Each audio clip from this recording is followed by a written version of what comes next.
Grand National Championships.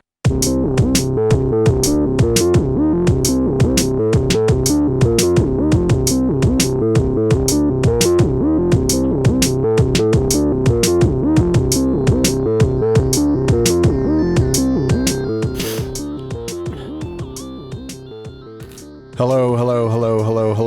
You're listening to Grand National Championships on the internet. My name is Alistair. With me tonight, we have Jared. Hello. Corin. Here's the camera. Hi. And Jotham. Okay. Again, I apologize. I like that you just waved. I was anticipating a certain amount of lag for you, Corin, and obviously I didn't calculate properly, because just as soon as you started talking, I was like, and Jotham. Topo Chico. Oh, I got that jumbo Topo Chico. That's the in big the glass boy. bottle. Jumbo Topo. For all my Topo heads out there.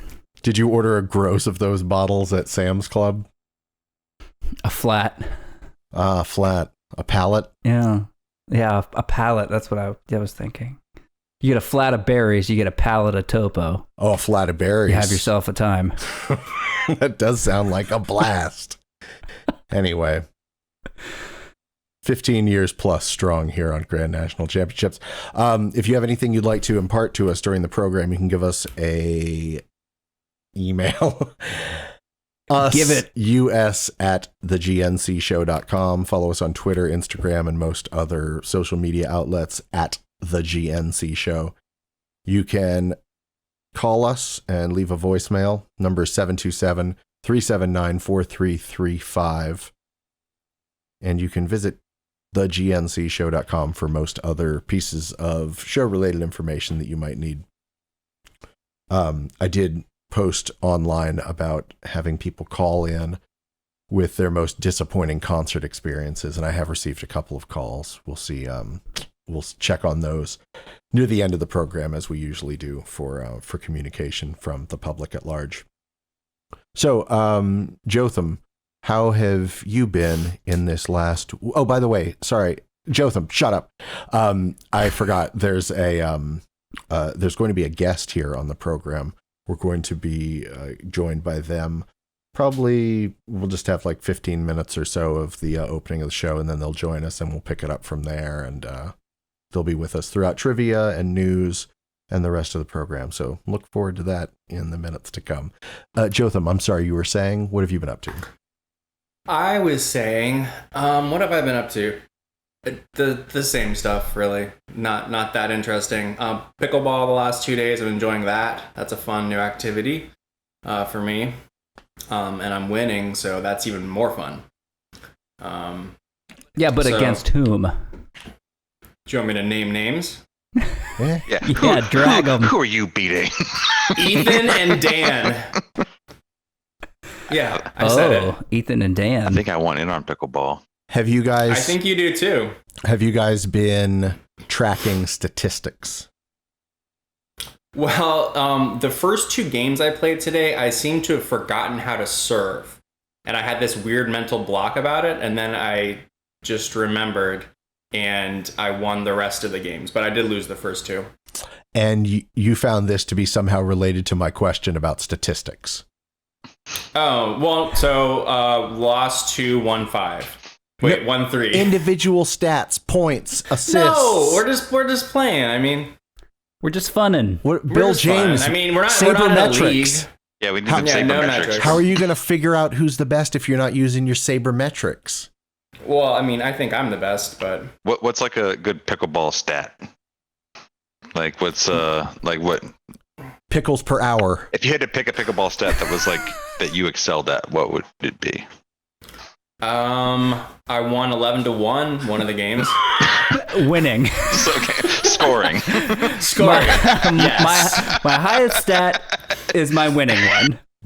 Yes, and we'll just leave it at that. All right. I didn't know if they had like special. We're- Like, how's it played? I don't know. Like It's to 11. It's like ping pong. It's like ping pong.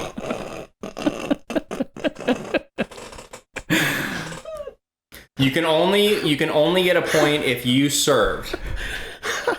It's just like okay. Have you ever seen the movie Bedazzled, where Dudley Moore and what was his name, Peter Cook? Peter Cook plays the devil, and Dudley Moore plays some like fry cook who's somehow won wishes from the devil, but like every time he makes a wish, the devil like interprets it very like literally or in a certain way, so that he never gets the wish that he wants. I feel like that's the way you are with our questions. Is like, how do you play 211? That's infuriating. Any other questions? Make a remake. Yes, Elizabeth Hurley. Yeah. And played the devil. Brendan Fraser. Oh, I love that guy. Yeah. Who doesn't He's love in Doom Brendan Patrol. Fraser? I didn't realize that. What? That show Doom Patrol, the DC show. Yeah. Whatever. Good for him.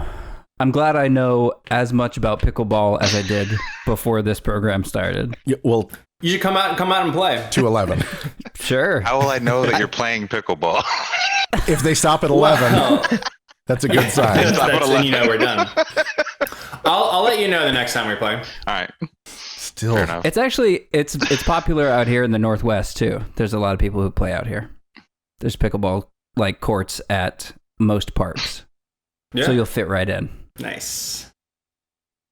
what's a pickleball court look like? It Like looks similar to a tennis court. It's a quarter of the size. Oh, that's right. You did describe that. It seems like it's larger than a quarter, but I haven't been on a tennis court in a while. So I think maybe it's more like half. It just maybe it cuts. I don't know. It cuts You said off the a quarter twice now, Alistair. You know what? I did read that. I read that somewhere.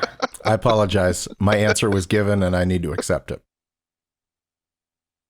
So besides pickleball, have you been doing anything else? Remember, search your mind, because I remember you left out those sweet Nintendo 64 Sweet cartridges like they were nothing. I'm gonna buy the new Mario game this weekend, so I'll report back on that. But it's three old games on a new system. So like Mario 64 is one of the 3 games. I'm excited about that.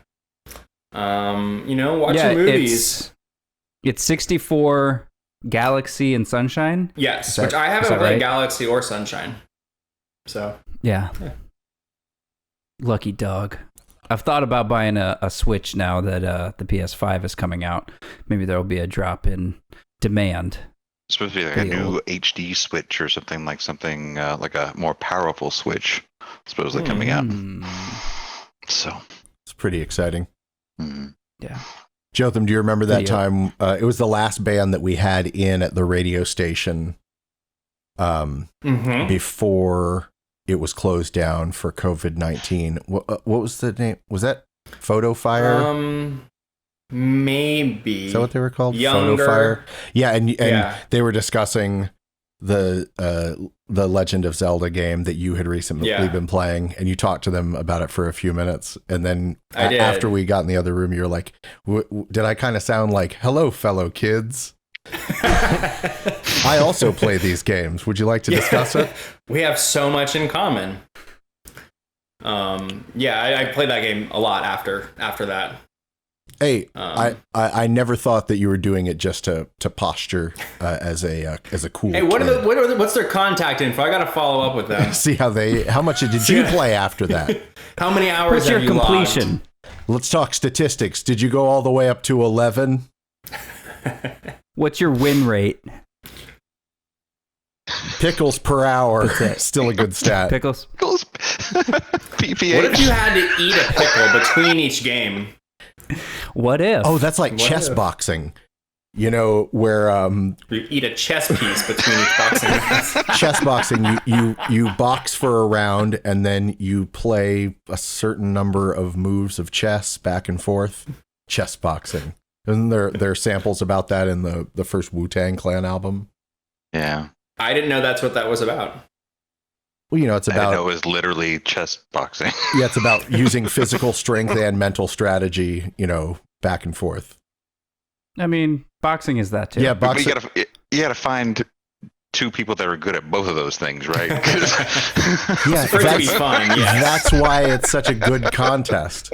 Because if you're good I at don't both, know. you really. Jared, were if you want to just- do that, we can do that after pickleball. I want to have a lopsided chess boxing match. Really I bad think at boxing, good at chess. So, If you're just good at boxing, you can win that. so You can't knock anybody out playing chess. With your technique, with I your believe- flawlessly. if you Oh my win the God. chess match, then you're done. You don't have to. Whoever wins either one first. So if you have Tito Ortiz versus Gary Kasparov, Gary Kasparov might close the deal before Tito Ortiz ends his As long as they life. don't box first. As long as it happens during the very first segment of the first game and never, they never do the second one. Tito Ortiz. Good pull. Speaking of good pulls, Corin, how has your week been? It's been full of good pulls. It's been pretty good. I got back from Portland. I've been hanging out. What have I been doing? Oh, I downloaded or subscribed or both to ESPN Plus, Okay. the streaming service provided by ESPN. In anticipation of watching a UFC fight this weekend. Who's which fighting? is just kind of like Israel Adesanya, one of my favorite fighters. He is called the Last Style Bender, and he uses he's got a very unique fighting style that uses. He brings a gun. He does magic. Be good at chess boxing. Yeah, I think because so. he's good at boxing. Yeah, 'cause Again, he's very that's good the at only one you fighting. have to be good at. Yeah. And no, it just made me realize like two things. One, I never thought I would reach this point in my life. You subscribe to ESPN. Strictly Yeah. for some hand-to-hand combat. For hand-to-hand combat and, added benefit, I get to also watch some football games as well. The child who went to Fancy Boy Art School did not anticipate this change in life. Well, what about does that have like all the strange ESPN content, like the Ocho, or it's not the Ocho, but it's like all those like ESPN 5, like the very strange competitive sports that are like. I haven't dived into it, but I hope so. Yeah, I bet there's some good pickleball matches on there. that's what I'm I saying. don't think so. Don't think that's competitive enough. But I would watch I disagree. I wonder if there's the strongman videos, those Yeah. competitions. I love that Rip a stuff phone too. book in half. That's not They throw kegs and flip cars over Atlas stones. and do what? Atlas stones. Yeah, Atlas Where you stones. pick up the increasingly large spheres and place them on the little holder. Yeah, I mean most of it is pick this up and put it on another thing, or flip it over. Well, whoever can do it the biggest, they win. it's true. Simple contest. That guy Thor Bjornsson. Mountain Obviously, you just made that up. I mean, everyone can make up a fake Scandinavian name off the top of their head. Nords Carlsburg. Boom. That's the guy I watch. Pretty good. Yeah.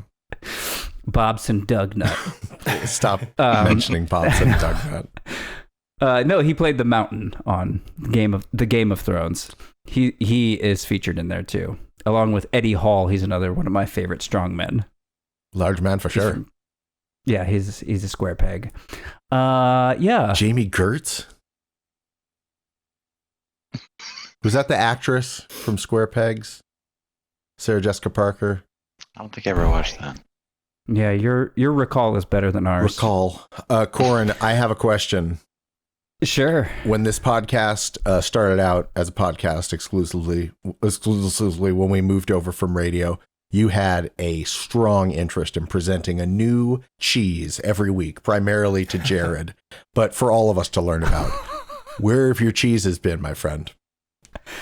I got self-conscious that was dumb, and so I stopped. But all the doing other it. stuff you do is so cool. Yeah. I mean, no offense. Tell us more about first of all- ESPN. First of all, jackasses, I was the only one doing special segments. So I was like, am I the weird? I mean, Alistair, you're the host. Trivia every week. damned week. You guys do the I know. news. You're one of our 3 best journalists on staff. Okay. Besides the regular segments that have been going since, Time 2010. immemorial. Right, Joe? Can't believe you just shit on the news like that. Yeah, I know. You asked me a question. Do you want to hear the answer? Is anybody interested in what I have to where's say? the cheese at? It's in my fridge. Yeah. It's in a box. Eat some. There's a new... Yeah, do it. Getting dogged on all sides. Eat it. Yeah. Eat it, nerd. Yeah, come on, nerd. Show us, prove it. Stuff these leaves into your shirt. That you won't. Yeah, I mean, I've continued. There's no shortage of cheese in my home. What do you got? You got a hot recommendation? Yeah, it's called danske blue. It's a type of blue. That's my favorite world's strongest man competitor. I was going to say, it's another Scandinavian. Danske blue. I believe, I don't know if you pronounce it that way. Again, the full segment title, This Week in Cheese, Corin can't say this cheese, or some bullshit like that. I think it's Danske. Danske. It's a good sweaty blue. All right. Ooh, love a sweaty blue. It's moist. It's got a lot of cavities. Oh, you know how sensual. You know how I love like specific terminology for like industry stuff, like that thing where industry, but like a pool that has a ramp to get into it. That's 0 depth entry. Mm-hmm. I heard a good term on the lockpicking lawyer, who I've been watching a lot of lately. The lockpicking lawyer talks about a lock that has 2 different keyways in it. That's a dual. Sure. That's a dual custody lock. It's a good term. Dual custody. Weird. Well, it takes 2. Are you It looking takes into a new 2 to profession? make the thing go right. That was very good. Thank you, Alistair. So, anything else about this cheese? This sweaty, dank cavity? I didn't bring up the cheese. You did. Don't act like my cheese is boring. It's fine. It's really nice cheese. I was going to talk about other stuff. Yeah, I was just curious. But now I was just curious what had happened to the cheese segment, because it seemed to be a very big thing early on, and then it just kind of fell off. But I know you didn't stop eating cheese. I mean, I know you. No. Nobody's stopped eating cheese around here. Yeah, I just felt like I didn't know if anybody else enjoyed it. Yeah, it was great. My partner in all things, Mandy Miner, asks about it on a weekly basis. Does Corin have a new cheese? Okay, I will bring it back. Okay, when it's appropriate. I'll bring it on back to what you. else were you going to talk about? Some resistance bands or something? No. I watched a Jeremy Renner flick. I finally saw, what's it called? Oh God, the Catherine Bigelow movie that he was Hurt in. Locker. Hurt Locker. Right. Yes. I think of that as a Guy That was Pearce really good. film. Yeah. As a Guy Pearce film? Yeah, that's the way I see it. Okay. I mean, I haven't seen it yet, but I love all his stuff. I'm just waiting to see that one because, like, I want just like a good movie that like really showcases his his range His as an actor. And I love Guy Pearce. Have you seen Hurt Locker? Just the first like 30 seconds of it, but it looks like it's going to be amazing. I was gonna say more like Guy Pieces. More like Guy Pierced Pieces. with shrapnel. Yeah. Jeremy Renner was pretty good in it. I liked him. I like Jeremy Renner in that one. Yeah, well, I mean, he has really he has a certain charm to him. He's got really that good. Steve McQueen thing going on. He's like he's like a handsome guy who's kind of been like pressed in a vice and Scrunched. Yeah, so you could see where the handsome was moved from. And He's like half pug. exactly, he's like he's all squished up. Yeah. I feel like that's an apt descriptor for Daniel Craig as well. Yeah. Oh, They got the same kind of jug-eared Craig. Yeah, but yeah, they got him by the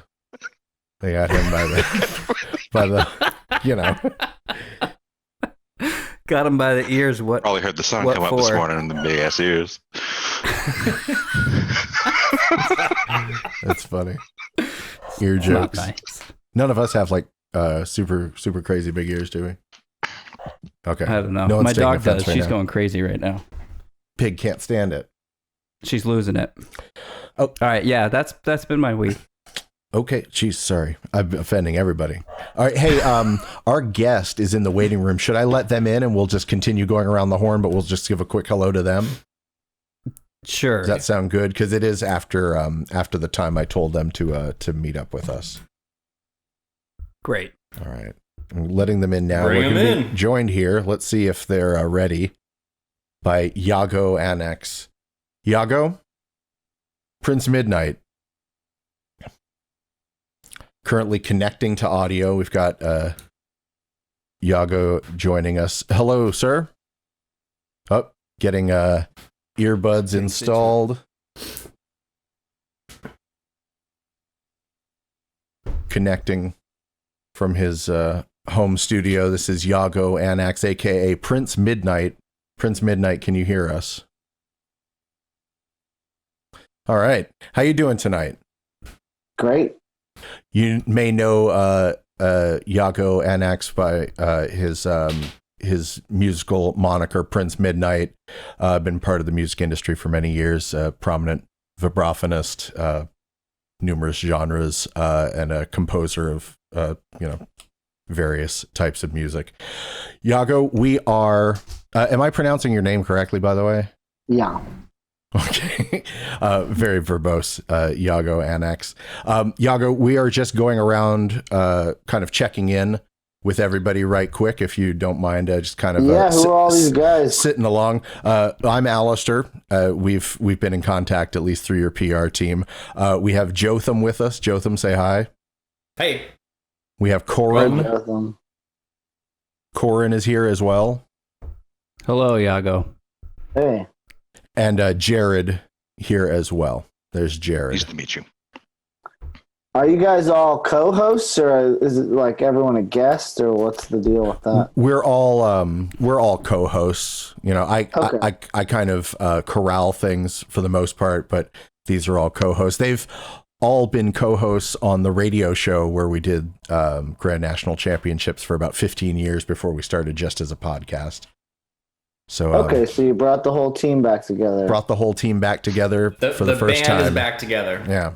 I like it. So we do it all here. So we were just going around. Jotham and Corin had just kind of told us about their goings on for the week, and I was going to check in with Jared. Jared, to what have you been up lately? Well, I built a giant computer. With Yeah, a bunch it's of beautiful. colorful lights on it. Been watching the progress, but that graphics card is still elusive, is it not? Yeah, it's a no-go. It's gonna be months realistically, but yeah, I got it built and it's beautiful and So it's amazing. Are you just going to put in a placeholder lesser card until you can get the proper one?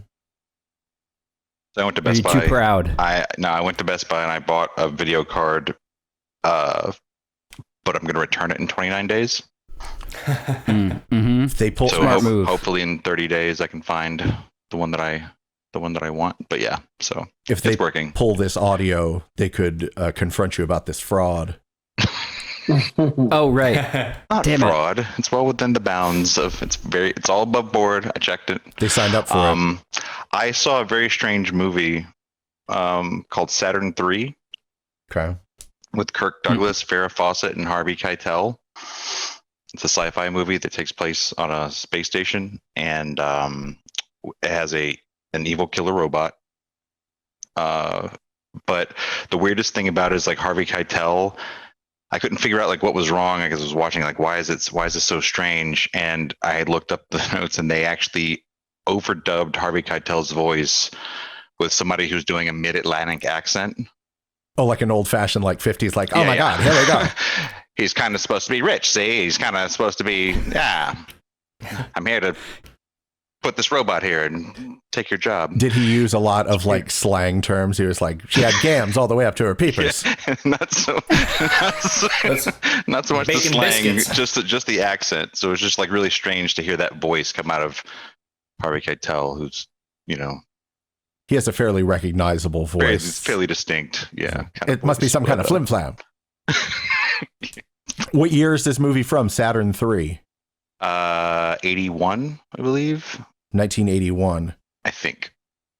Early Yaago, 80s. Yaago, are you a fan generally of cinema?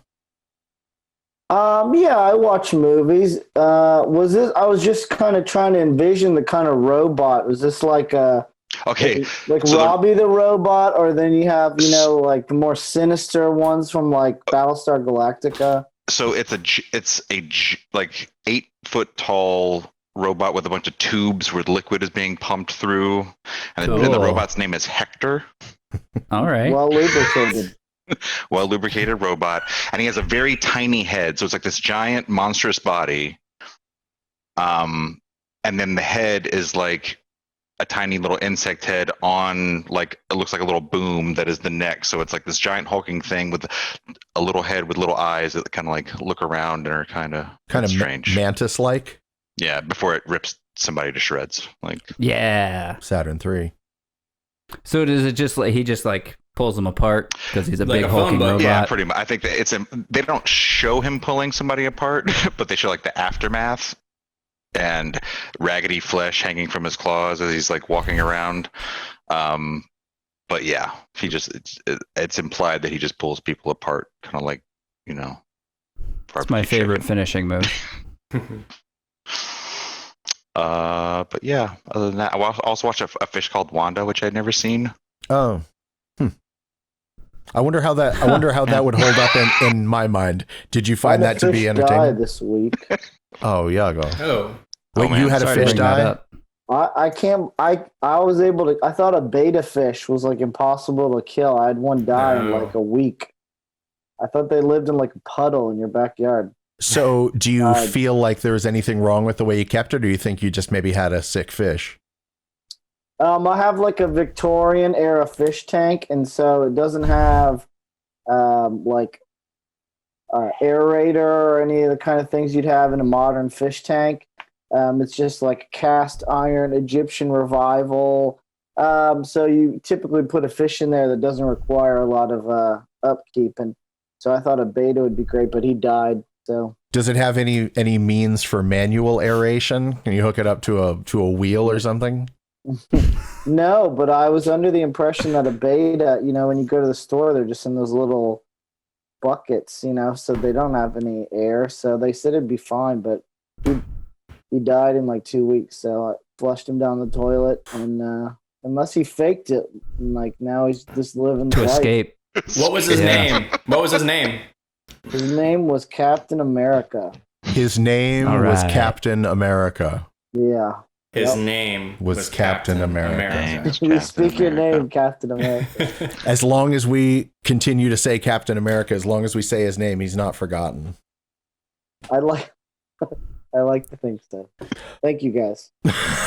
I'm glad that we could turn this into something that you could see the bright side of. Yaago, speaking of films, have you done any film score work in your composition? No, most of my stuff that I've done is session work for people who want mallet percussion. But no, I have not done any movie scores. I've been on some shoots for music videos, and so that was kind of thrilling. When you say shoots for music videos, did you play on these songs, or were you an actor in the video? So I don't want to get on a big long story, but I spent a lot of time in the New York music scene in the 90s, and so I became friends with Paris Mayhew, who's the guitar player of a band called the Cro-Mags, and he directed Black Number One, the video by Typo Negative. And so I was on that video set, and then I did some work with Peter, some studio work, and we did a lot of cover songs. Well, I should say Typo Negative did a lot of cover songs. They did like Cinnamon Girl. They did tons if you're a Typo Negative fan. And there was some opportunity for me to play some session work on some of those songs. and there's a little resentment from the drummer. They ended up actually switching drummers around that time. Wait, are you talking about Typo Negative or the Cro-Mags? This is Typo Negative. So Paris Mayhew's a director. He directed like Slam. Onyx? What was that? Onyx Slam. All right. Video. Let the boys be boys. And, yeah, so he was not only in a prolific band, he became like a prolific music video director, and then he became he's a Steadicam operator. He filmed like The Americans. Do you ever watch that TV show? I'm aware of it. Yeah. I've heard it's good. Yeah, so he's just a multi-creative person, and I just had the good fortune to know him, and he hooked me up with Peter Steele, and so that's how I got to be on some video shoots, and got to know Peter very good. We became close friends, and so Very cool story. That's how I like to finish all of my stories. Well, that way it leaves a positive impression with the people who are listening. I'm like, that was a good story I just told, by the way. It didn't end positive. Peter was really into, Peter was very into, not only was he very into cocaine, he was also into vampirism. And so he wanted to turn me into a vampire. And You said no? no, I said, You turned down the gift. yes. I said yes. You said yes. And I let him bite me. Okay. And So now you're unkillable. we were on so much cocaine that I hardly remember. But I don't feel like I have any superpowers, and I've definitely. You did at the time, though, I bet. I definitely You could stay up for days. I definitely aged quite a bit. It's not very vampire-like. Yeah. So that's. So technically, you are a vampire, but you might not actually be feeling any of the benefits of it. I'm not sure that science has really cracked vampirism yet, so it remains to be seen. It is still. No one stabbed me with a wooden stake yet, so we'll see when that happens, how it goes. I think that kills people too, though, if it's in the right spot.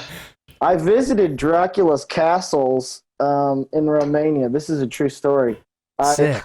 There's one castle that's real famous because it's on Bram Stoker describes it in his book. He never went there. He just read about it, and Dracula never actually lived there. So he actually lived in all these castles that are pretty much in ruins now. And I went in the winter to this one castle in the Transylvania mountains, and there was no one there. And so me and my friend he lives in Sofia, Bulgaria, we drove there, and we pull up, and there's no one there. We walk. This mountain is just covered in ice. We go up, and there's sure enough a guy in a little booth taking money to get in the castle. And I think it's called the Ponari Castle. But the whole time we were walking up there was 10 dogs. They were family dogs that had gone feral, and they were circling us the whole time, barking at us. And I was like, "What is going on?" Children of the night. Yeah, This is true. I got pictures of it. I can send you, Alistair. And I'm like, "What's going on?" And my friend's like, "Dude, I hate to tell you this. In the news in Bulgaria last week, some old man got eaten by a pack of wild family dogs." And I'm like, "Oh my God, is this serious?" We didn't get eaten. They eventually just ran away, and we paid this guy in this booth. But anyways, I went to Dracula's castle, and they had this cool setup where you could it was a decapitation area where there was a guy with an axe, but it was made out of concrete, and so you could lay your head on this thing and look like you could cut your head off. And they had heads on spikes. It was pretty sweet. Pretty sweet. Pretty awesome. Now, I have a question. Was this after you were bitten? This was after I was bitten. Yeah, this was in the early 2000s. Yeah, This is probably why you didn't get eaten by the dogs. Then it's true. I didn't even really think of that. Yeah, they could smell your vampire blood. The lineage. Yeah, Transylvania's pretty cool if you ever get a chance. Not as touristy as you might think. You might think There's lots of tourists going through Transylvania. There's like 0 tourists. Maybe not in the winter. Let's go as a group. Oh, that would be a I'd fun go back. podcast trip. I got connections. Get the I love vampire that. connect. Can I swear? Yes. Yeah. Yes. Yeah, it's okay. Have any of you guys gone Do it as to much as you want. Romania or Eastern Europe or anything? No, I've never gone to Not Eastern Europe. Only Western, the boring side. Yeah. Safe. I keep it safe. Safe. Yeah, That's- it was pretty. that's unfair. It was pretty safe. You The almost only got thing- eaten by wild dogs. Almost. They didn't get me. Still counts as safe if you come out alive. I picked up this hitchhiker. My friend Phil thought we were going to get murdered. It was like this 90-year-old babushka, and she was of the Romani background, which slang term is a gypsy. And she looked like just like a Russian babushka, and she was like in the woods in Romania. And I was like, Phil, let's pick this lady up. And he's like, she's going to rob us. And I'm like, she's like 90. And she has like a bushel of loaves of bread. She's not like, there's no machine gun. Yeah, you might even get some free bread out of it. No, Oh, but this yeah. lady, you would think this lady, she was like, knew like 10 languages. It was crazy. She was like, do you guys speak French? Do you speak Spanish? Like, and it was wild. So anyways, she was nice. And yeah, we dropped it. There was a guy with like 100 sheep on the side of the highway. Ooh, if they each She was wanted like- one loaf of bread. Yeah, we dropped her off there. She was like, "Thank you, whatever." Oh, maybe you That's didn't. my sheep guy. For some reason, I gotta thought go. you had said she had 100 loaves of bread, but you may have just said she has a bushel full of bread. Yeah, It was bushel. like a wrap with stuff in it, with bread in it and stuff. I don't know. I would never ask you to recount the precise details of the number of loaves of I bread. think I have a picture of this lady when I picked her up. For real. We'll I count can the send bread you in all the these- photo. Okay, Dude, I'll that's become my prime directive. I got to know how many loaves of bread were in this lady's satchel. All right. So those are some Romania stories. So I can really take a lot of oxygen up in this conversation. Alice. Oh no, that's the reason you're here. I did want to just give you my quick recap of my last week, and then Okay. then we'll chat some more, as well as get into some trivia and some news as the show goes on. You look the best. Your presentation of all these people. His Thank you very room much. is like, you need maybe like some cool stuff. I mean, you're cool, but you just got a lamp and 2 books. You're talking to Jotham. Me? Jotham, yeah. Oh, This is yeah. like- then- Alistair's got a cool like shot, right? Guys, It's got like at an does. He's a angle. professional. Yeah. Bro. this guy's like second best. We Corin. don't know who Which you're one are you talking about, Corin? Oh, you're like in the forefront. Oh, because you're talking. I don't know how to do this new. Oh, if you go to gallery view, okay. it'll put everybody on the screen at the same time. So the dudes who have the condenser mics, they look really like pro radio guys. The You know, other I guys hate just to look- I hate to nitpick, but this beauty right here is actually a dynamic microphone. It's the Electro Voice RE20. Full stop. I won't nitpick. You're fine. Yeah. That's a condenser, right? I got one right here. Yeah, you're good. I got your condenser right here. In the last week, but thank you very much, Yaago, for saying that I am the best looking of anybody You here. are. That's You a look handsome. You have a thick beard. thick white beard. I look like a young Santa Claus. Oh, which reminds me, I realized that the governor of Florida, Ron DeSantis, if they do a Labyrinth reboot, he could play like young Hoggle. Have you gotten a good look at Ron DeSantis? He could play a young Hoggle, like Hoggle in the prequel. Like when you find out how I don't know what he did.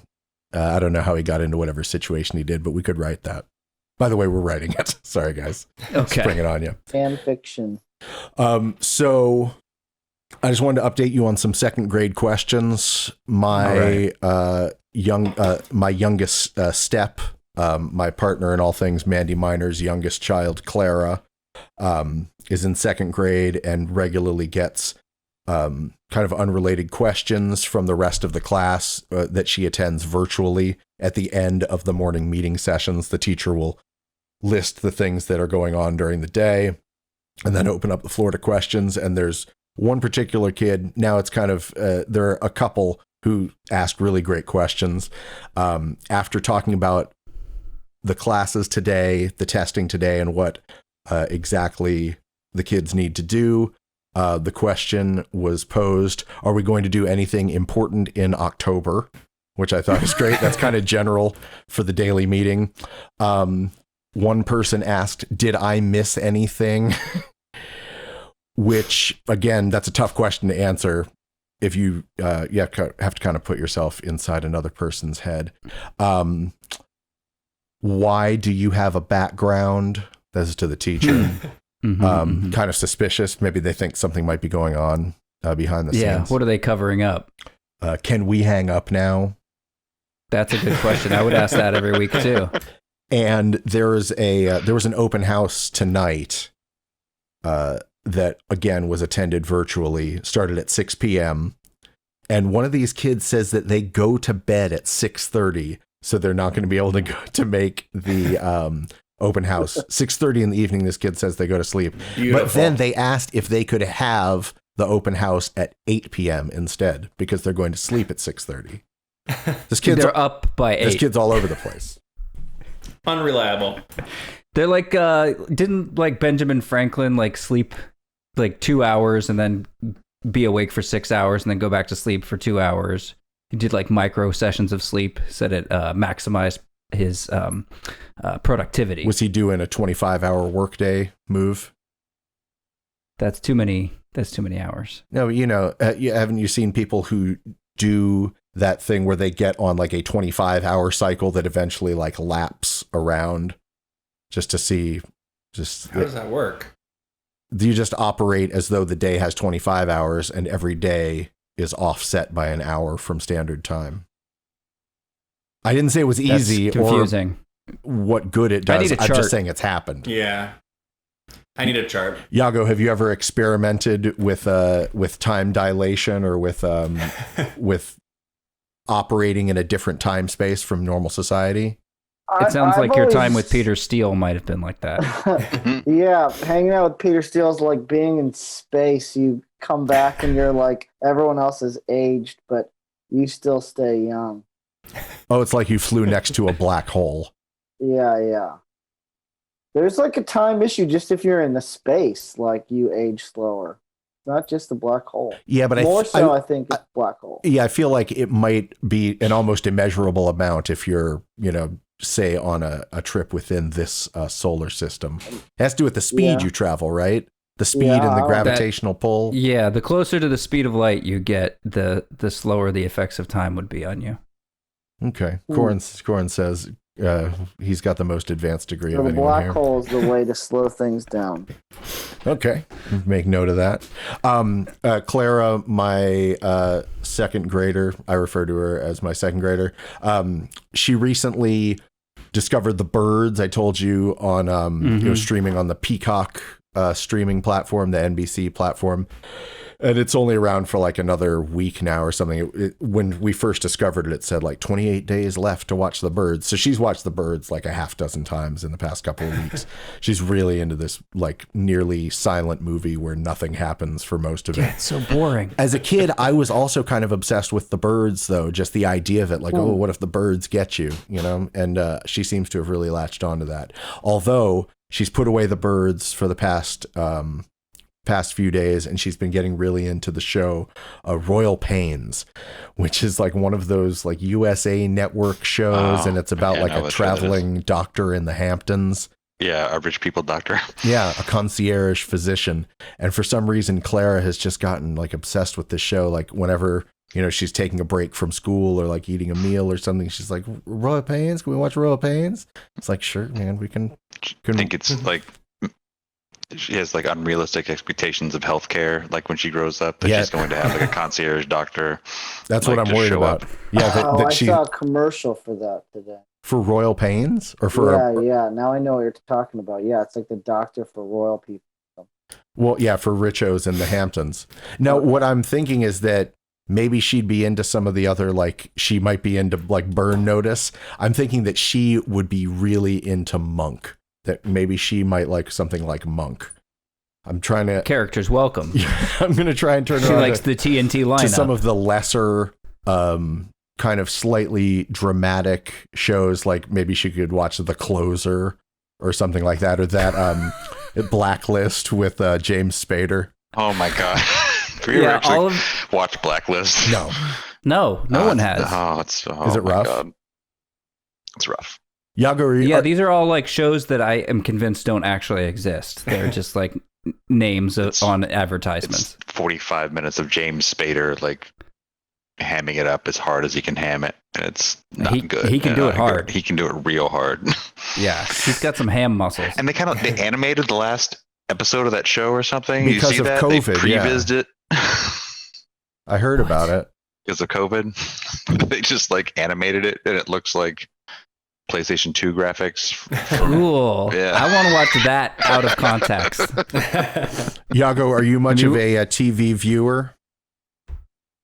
I watch some TV, but I tend to just gravitate to stuff that's like a little bit unusual. I surround myself with unusual things and consume a lot of unusual media just because it inspires me. It's like you put in like NBC level creativity and you get out NBC. So I feel like I try to consume and incorporate, like, I'm not saying I'm better than anyone else, but I like to, I tend to like watch and like listen to music that's maybe a little off kilter and watch TV and movies that are a little off kilter stuff.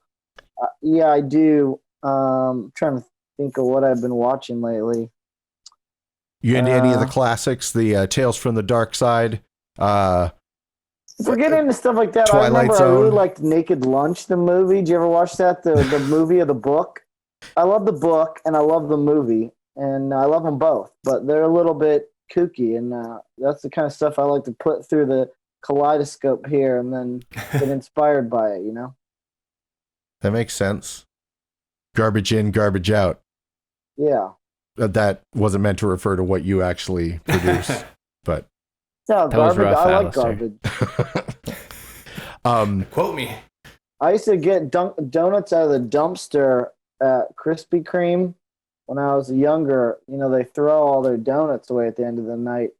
Hell yeah. We found out you could like climb in there and there'd be like 1 million boxes of donuts that are just like 1 day old. And then they started putting locks on all the dumpsters. Yeah, I protect tried their- to get Publix fried chicken, and you can't. That might be slightly more dangerous. man, hit both of those places, get some Publix fried chicken as well as some Krispy Kremes. Oh man. You got a stew going. Make a sandwich. Yeah, fried chicken donut sandwich. Hell yeah. Do you dumpster dough for donuts? Oh, what a sentence. Have I? No, I haven't. No, the gray shirt dude. He seemed like he was hip to Corin. I had friends who worked at like bagel shops and stuff who used to bring us bags of them at the end of the night because they would just throw them out anyway. And like I remember them like when the shift happened that they started locking up their trash. And I remember being kind of revolted by the idea that, you know, they would rather like have something go to waste than have people get free product. And that being a one of the galvanizing moments in my life. It helped to radicalize you. Correct. Yeah. Yeah. Any anti-poverty move like that, it's gonna stir something within a person with half a heart. That's right. That's all I got. Half a heart. Yeah. It works for you. Hey guys, I would like to get into a little trivia. Do you guys want to try out this trivia challenge? Let's do it. Yes. Do we have to write anything down? Only 9 questions tonight. No writing anything down. Everyone is going to chime in just by saying their name. And we are tonight going to do another round of a game that Corin has dubbed Portmanteau No You Didn't. It's where we're taking... All right, I want to make sure Yaago's up to speed on this before we hop into question 1. We take See, for instance, the topic, the subject of tonight's trivia is 90s music. But it's going to take song names or, song names, album names, artist names, and link up one with another based on a common word at the beginning and end. For instance, the example I gave was Angelina Jo Lieberman. Like if the clue was star of Tomb Raider in the 90s and vice presidential candidate in whatever year he ran, the answer would be Angelina Jo Lieberman. And there was like, what was one of the ones from the week before? Like the director of Goodfellas and the actress from Badlands. And it's Martin Scorsese Spacek. All right, so that was a bad example because that was one that so cerebral. I don't know. I'd like to point out that was one that actually Jared got that one. But like okay, so let's see how this goes. You write these? Well, I wrote these. I didn't say that they're not. I didn't say they're good, but they make sense. Wow. Okay. Oh man. Okay. So let's Oh boy. It's time for every human's favorite question and answer fun game. I already knew that a long time ago. With your host, Alistair St. Hill. That's right. It's time for These Questions Are Difficult to Answer. I doubt you have it in you. With me, Alistair St. Hill. Got 4 competitors tonight. Yaago, aka Prince Midnight, along with Jotham, Corin, and Jared. Gonna get into it. This is Portmanteau, No You Didn't. Basically, it's all 90s songs. There might be a 90s album mixed in, but it's gonna be clues meshed together by a common word. So let's get started with number 1. Oh, actually, this one includes something that's not from 90s music. Oh, boy. Okay, don't worry. There are very few of these. Just brush it off to the side. Okay. Question 1. The love theme from Titanic. Again, you're just going to be ringing in by saying your name. That's your buzzer. The love theme from Titanic plus Jack Kerouac's most famous novel. Jotham, go. My Heart Will Go on the Road. That's correct. Huh. My Heart Will Go on the Road. Makes sense. We're ready for this tonight. Yeah, Sure. I was like, I have that, and then he said his name before I even. And there are elements that we can't control because of lag on Zoom. If you end up having the most lag on the Zoom call, you're just always going to lose. And unfortunately, that's the way we've been blown by the fates. I never thought that was how the fates would blow us. All right, question 2. Sinead O'Connor's biggest song plus Alanis Morissette's biggest song. Nothing Jared, go. Nothing compares to You Oughta Know. That's her biggest song? That's correct. You Oughta Know? It was the first. I don't know if it ever got bigger than that. So I take that back. Yes. So there was a it was. There was a Thank you, flaw Jotham. in the clue. What would yours be? I don't know. Yeah. I didn't know any Sinead O'Connor songs. I would have talked about Going Down in a Theater. That's in that song. Yeah, that's the clue I would have used. All right. Because it's famously in that song.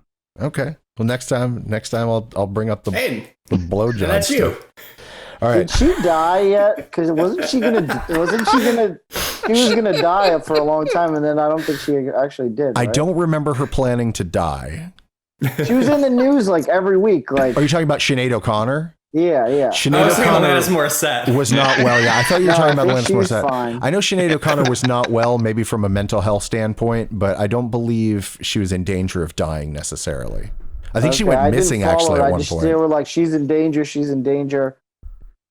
You know, because I like her. She's pretty. I like her music. So lovely lady. Tore up the Pope, if you'll recall. Tore him up. Yeah, that was a pretty brave move. That was very brave. And she suffered incredibly because of that. And when you look back, you know, she had a pretty good point. Yeah. All right. She's still alive. Oh, sorry. by the way. I forgot to add.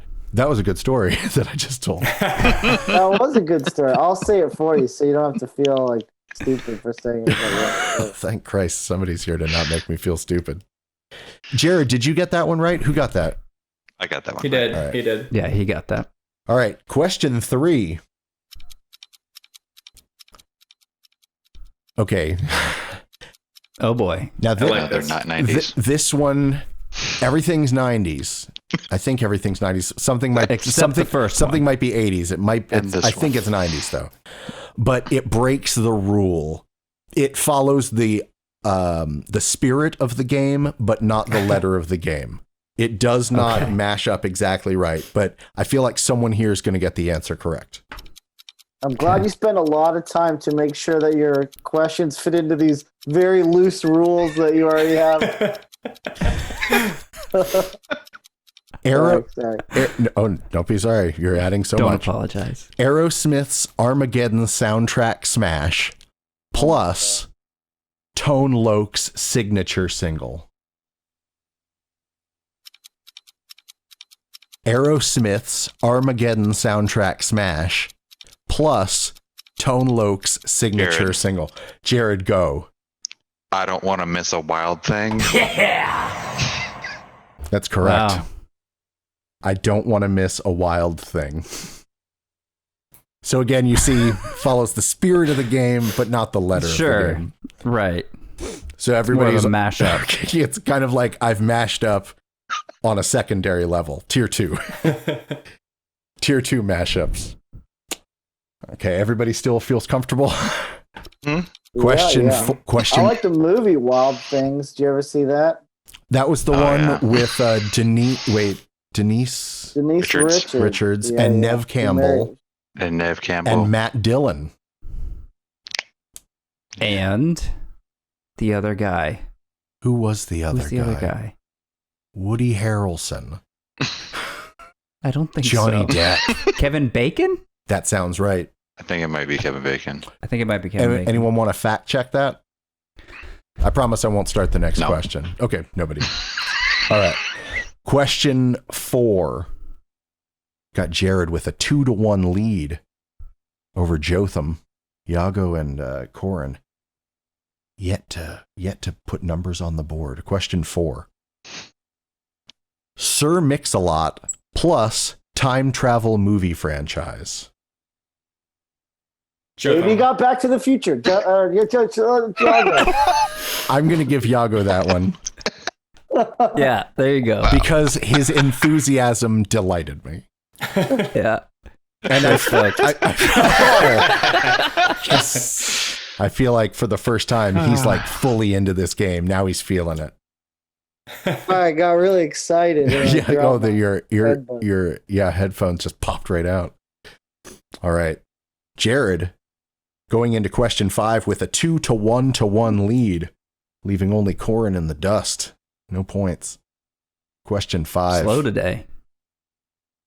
Number 5. And he's the one that's got degrees behind him. I know. To make him look smarter. Unfortunately, these degrees are not in 90s music portmanteaus. It's not. No, neither Does of the them. next question have manowar involved in it? 'Cause I am a professor of manowar. Oh, we should have you and Michael J. Wolf on sometime to Yeah. talk Manowar nonstop. He likes manowar? Oh, I think he's the reason I know who Manowar is. Oh, dude, I got wild manowar stories. Gods of War is an amazing album. I Didn't- love it so much. Didn't Yeah. Manowar personally reach out to him for buying an album on their website or something? Or like he bought They all their did to me CDs? too. Did Nice. they? Yeah. I swear to God, this is a true story. I bought a women's bra and underwear. This is like 20 years ago, maybe 25 years ago. I bought them and I got them, and a week later I get a phone call from Syracuse at my house. And I'm like, who's this? So I answer the phone and it's like, hello, I'm calling from like Manowar's publicity office. Just wanted to see if your purchase, if you're happy with it. And I'm Wow. like, this is so weird. And then I'm like, I just watched the Warriors. There's like a video where they they went on tour on motorcycles, which is totally impractical, but they did. And it's kind of Warriors of the Road. And so I knew their voices really well. I just watched this documentary and I was like, is this Carl Logan? And he's like, yeah, man, how'd you guess? And I'm like, why are you calling me? And he's like, we're just in our publicity office making a call to some fans. And I'm like, this is so creepy. And I was like, you just call like all the size small like underwear orders? You know, I didn't say that because I was just totally, we had an answering machine back then. So I was like pounding record to try to I recorded the call because I knew no one would believe me. And the story sounds way more sinister now because Carl Logan is no longer a member of Manowar because he got caught with some naughty pictures. Oh boy. This took a dark turn. He's in jail now or on probation or something. So, yeah. So. Oh, man. If I were you, I'd throw in that was a good story to make that more positive. That was a good story. Anyways, I'm more of a Ross the Boss era Manowar fan. That's pretty. Ross the Boss hung up his chaps, and that's when they hired Logan. They've had a couple guitar players, but I'm interested to hear who it was. If Michael J. Wolf has any specifics on who it was who reached out to him, that makes the story either more or less sinister. That's crazy that he is a Manowar fan, and Manowar called him too. Yeah, apparently. Manowar. Yeah, oh my God. Manowar Incorporated. Top notch. Jesus Christ. Let's get Manowar. Play stadiums in Germany. Let's get Manowar over to Spectrum. See if maybe they can deal with my cable issues a little better. Yeah, I mean, to have Manowar sit in with their team. Yeah, wearing their wolf pelts and like their pectoral muscles and such. I remember I would drive around. When I was in college, my friend had a convertible, and we would turn Manowar up so loud and drive down Sorority Row and just belt out these Manowar songs as loud as we could. I don't know what possessed us to do this. We would drive around and inspiration. We would sing Divine Master inspiration. of the Wind, which is like not about farting. It's about like the element wind. Yeah, and, nobody thought it was about farting until you brought that up. Like, there's a common, just wind on its own can be referred to pretty commonly. I didn't think it was about gas. Sorry, go ahead. I saw you look at me and you thought that. You can't tell where I'm looking. Wait, so what was the result of this? Wave goodbye. Did you find that people were super impressed by your Manowar jamming? I know so many. I know like 20 Manowar songs, bro. I could play on vibraphone, like, oh god, all of Kings of Metal probably. Maybe we'll have you back sometime for a proper performance of that. I would do that. Yeah, I would do that. When you went back and rolled through Sorority Row blasting Manowar, did you find you got a positive response, or did most people just brush it off? People just thought I was maybe had a screw loose, but that's not the first time that's happened. I didn't get any babes, if that's what you mean. Yeah, I guess I was wondering if you totally got some babes from who recognized Manowar. They were like, "Oh my god, that's my favorite song." I did. I am in a sorority. The one about farting. Yeah, no, not about farting. I did get a babe related to famous musician. Are we still playing this game? I'm sorry. That's okay. We're loose here. So this is another college story. So I dated DJ Diplo's roommate. Do you know who he is? Yeah, we know. We know Diplo here. So Diplo, he grew up in Daytona, and he went to school in Orlando. And I went to school there for a little while, and I dated his roommate. I probably shouldn't say all these people's names; they'll probably sue me. But this is a true story. I dated his roommate, and we used to skate. And he was just kind of like a chubby skater kid with like shaggy hair. Now he's like ripped and has like people like rubbing their butts on him, like on the internet. But like back then, he was just like a skate. We would skate every day. So you're saying when you guys would skate, nobody was like rubbing their butt on him at all? No, because we were like 18 and like Anyway, so yeah, Good so reason. I dated his roommate, and I don't know why I thought of this, but I remember his grandpa owned a bait shop and bought him turntables, and his first DJ set was at a pool party. This is probably like legit music history because he's like really famous now. Like his first DJ set was turntables his grandpa who owned a bait shop bought him, and it was at the pool at the University Club Apartments in Orlando. I swear to God. Oh. And we used to get in a lot of shenanigans. And but anyways, we got in a fight because I got in like a fight. It's so stupid.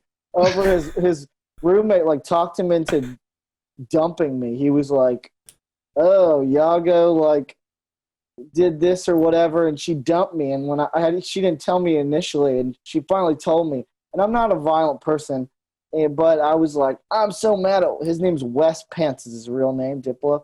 So I go over to his apartment. I'm like, Wes, come out here. And I tried to get in a fight with him, but he wouldn't fight me, and he's way bigger than he looks kind of little on videos, but he's like way bigger than me. Well, sometimes it's hard to tell how big he is, so you just have to judge it by the people who are rubbing their butts on him, like the relative size. He's scale. He's bigger than me. He bear hugged me.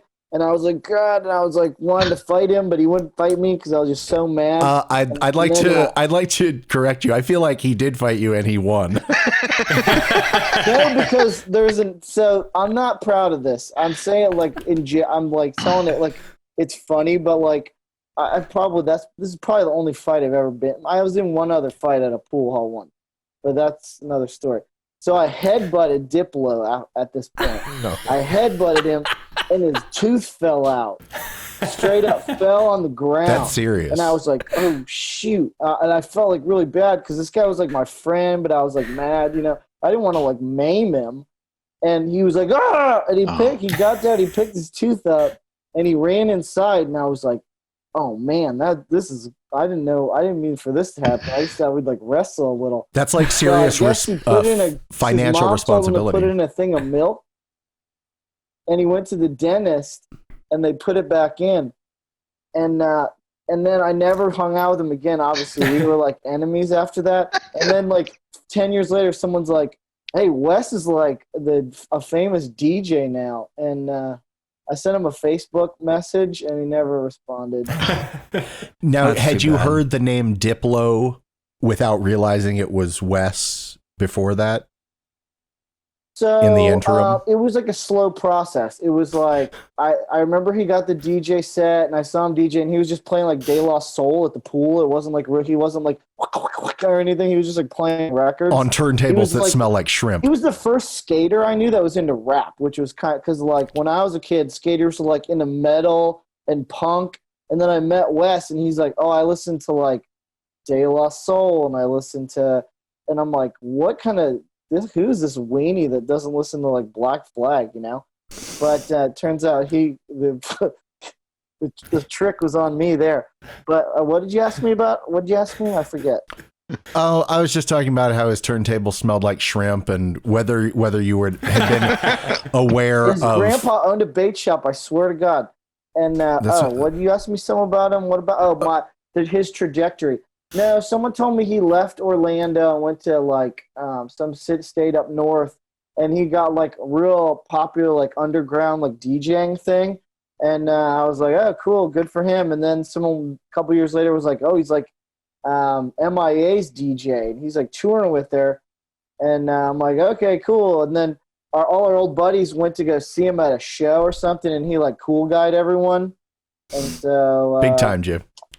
and then the next thing I heard is someone was like, oh, he's like the biggest DJ in the world. I'm like, I looked him up. I'm like, oh, that's pretty cool. That was He's the Major first 12-inch record I bought was his first release called Florida. Really? Yeah. That's wild. Yeah, that's true. I got tons of videos and pictures of him that probably are super embarrassing because we used to go to keg parties and neither of us drank, and so there'd be a keg party. We'd go in the front and get water balloons and throw them over the house into the backyard, and they'd land on people. And Yeah, it's pretty wild. You're a real cultural disruptor. We still are. He's doing his thing. I'm doing my thing. Yeah. I'm updating Diplo's Wikipedia page right now. I have all these videos of him. I'm like, should I dig these out for like behind the music? Do they still do that? Personal life. Yeah.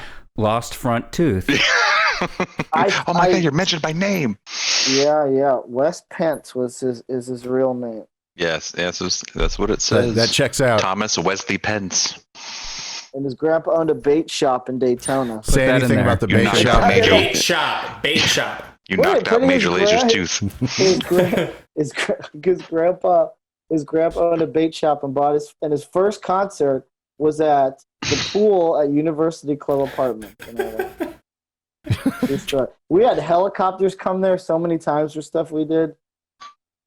Police helicopters. I figured you meant police helicopters. And not one of our buddies had like a one of those beams, one of those like lasers, spotlights, a major laser. He did have a major laser. He shined it at a cop helicopter. You know the cop helicopter. You don't want to do that. Totally bad idea. Like University Club looked like it was like freaking, a demilitarized zone. Like 20 cop cars like flooded the militarized place, zone, and they were like knocking on every house, going like, "Who shined the? Where's Major Laser? Who has the Major Laser?" That's where the name came from. They're like, "Oh, I had the major laser." Maybe that's where the name came from. But so many cops came. It was like nutty. There was like dozens of cops, and no one got arrested though. That was a good story. Yeah, that was a good story. Good story. Question 5. Oh, that was a long story. How long do we have?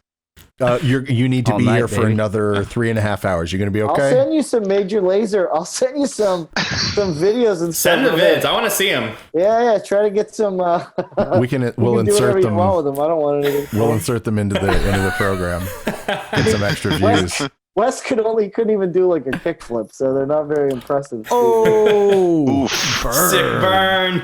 Sorry, Wes. Take that, Diplo. Anyone ever call him Diplo when they're mad at him? Yeah, well, he's a millionaire, and I'm playing vibraphone in my guest room, so I guess he won the war. Hey, you know what? It all depends on what you're looking for in life. Do you constantly want butts on you? I mean, think about it. It's gross. In this economy, Question 5. Remember, these are mashup portmanteaus. Cardigan single plus jewel single. Fuck.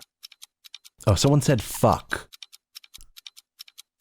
You're supposed to say your name, not that. Yeah, he got it wrong. Cardigan single. There's only one you can think of. Yeah, And- but Joe has a few. And one of Jewel singles. yeah, I'm trying to remember the name. I don't know I what the can't think name of of them. that single is. The answer is Love Foolish Games. Oh, Love These Fool. foolish games. Foolish Games is the single by Jewel, and of course, Cardigan's biggest hit ever, Love Fool. One word, Love Fool. All right, we're going into question 6. Jared's still That was winning a weak- 2-1 to weak. 1. Jotham and Yaago both tied with 1. What's up? that was weak. That one? That was good. That was weak. Question. Yeah. That Question was weaker 6. than a Diplo kickflip.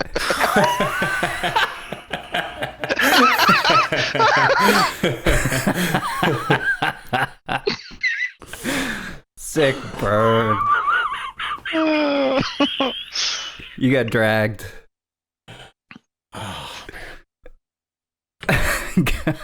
This guy collect himself. Oh my All goodness. right. Question 6. Question 6. A Vanilla Ice single plus a Britney Spears album. Jotham. Corin. Jotham got that one to my ear. Jotham, what is it? Wait. Ice, ice, hit me, baby, one more time. I guess we can take that. It's Ice Ice Baby One More Time. There's no hit me in the album title. It's just Baby One More Time. What do you guys say as his competitors? Does he get that one right? Yeah, I think it. What does Corin think? Corin's got a look on his face. Yeah, Corin would have got it all the way right. Yeah. Had he been allowed to answer. That's right. I'll do that thing again. So now where we're tied? No, I mean, I. Oh yeah, now Jared has an opinion. I'm putting that one in parentheses. Just looked at the scoreboard. Oh. I've got one that could actually have two different answers. Everyone excited about this? Thrilled. The second one is not one that I think you would get. The first one, maybe you'll get it.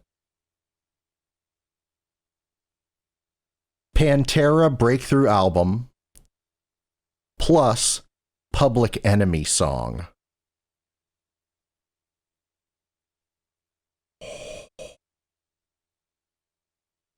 Corin, go. vulgar display of power to the people. That's correct. Nice. Corin on the board, strong. And if you were into deeper cuts, you might say, Cowboys from Hell, no, we ain't all right. Oh. Yeah. All So right. two And I potential. saw Pantera once. It was the most like violent show I've ever been to. I feel like Pantera, Phil Anselmo especially, since he's so alive in the face of what the rest of the band has dealt with, dying. He seems to be a vile, awful individual, but there's something maybe about my Florida-ness that doesn't allow me to not like Pantera. I still very much enjoy hearing a good Pantera riff here and there.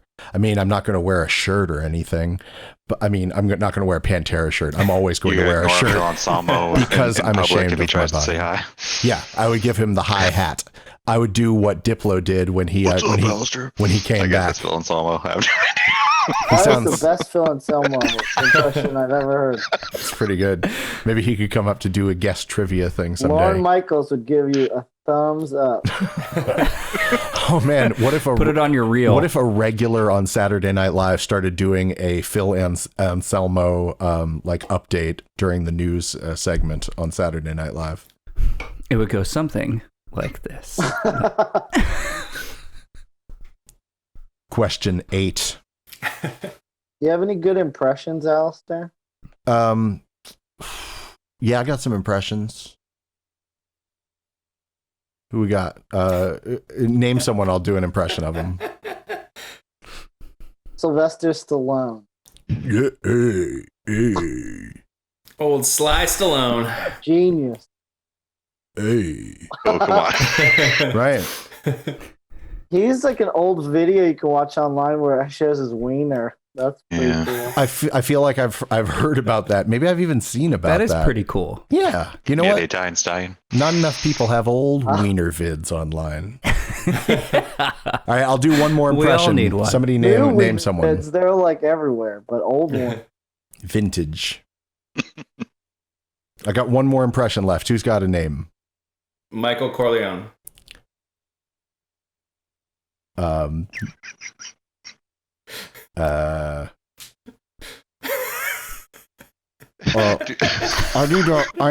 do the part where his jaw's wired shut. I need to ensure that no one else is gonna try to kill my pup. I'm gonna kill these guys so they don't kill my pup. Is that good? That works. Yeah, well done. All right. They're doing a re-edit of the third one. I just talked about that earlier tonight. Oh, you did? Mm-hmm. Yeah, the re-edit of the third one. The death of Michael Corleone. Walking from the deer hunter. Like when you're talking about the deer hunter, how he's like, I'm on heroin, ma. or whatever. That was an imaginary line from Hat Full of Rain. Christopher Walken never actually says that. But yeah, that is my new overdoing it 70s actor. Come on, ma. All right, let's get back to the game. We'll talk GF3 in a little bit. All right, number 8. Right now it's 2 from Jared to a contested 2 from Jotham. Yaago and Corin both with 1. Number 8. A Timbaland collaborating lady MC plus the late singer-songwriter of Miss Misery. And I didn't mean for that to rhyme when I wrote it, but it did. Jotham. Missy Elliott Smith. Yes. Wow. Man, Jotham is about to take this one home legit without parentheses. Yeah. Up to a legit tie, contested lead. No, he's fine. He has it. It's not up to you, Corin. Question 9. It should be. I think it should be. Go on. Question 9. Final question. Only 9 questions on this quiz. Tupac's ode to Afeni Shakur plus LL Cool J's song that may or may not have been a comeback. Jared. Jared, go. I'm sorry, Mama said knock you out. Damn it, it ain't right! God damn it. Damn it, that's not right. Have anyone wanted to clean up this mess? Is that Metallica? Or do you keep playing that? Yo! The answer is Dear Mama said knock you out. Mama. Did I get that right? I just realized I didn't double check that that's actually the name of the song. Yeah, Dear Mama said knock you out. So, Jotham, today Upset. you are the winner. Yeah! Jotham taking it home 3-2 to 1-1. I appreciate everyone for taking part in the game and for adding their call. Thank you, Yaago, very much. So that's going to do it for trivia. Do you guys want to take a brief break just so we can freshen up, etc.? We'll come back and we'll hear some news from these other Yahoos. Yaago, are you cool with coming back and meeting us? We'll just take a break here on video. So the break will start right now.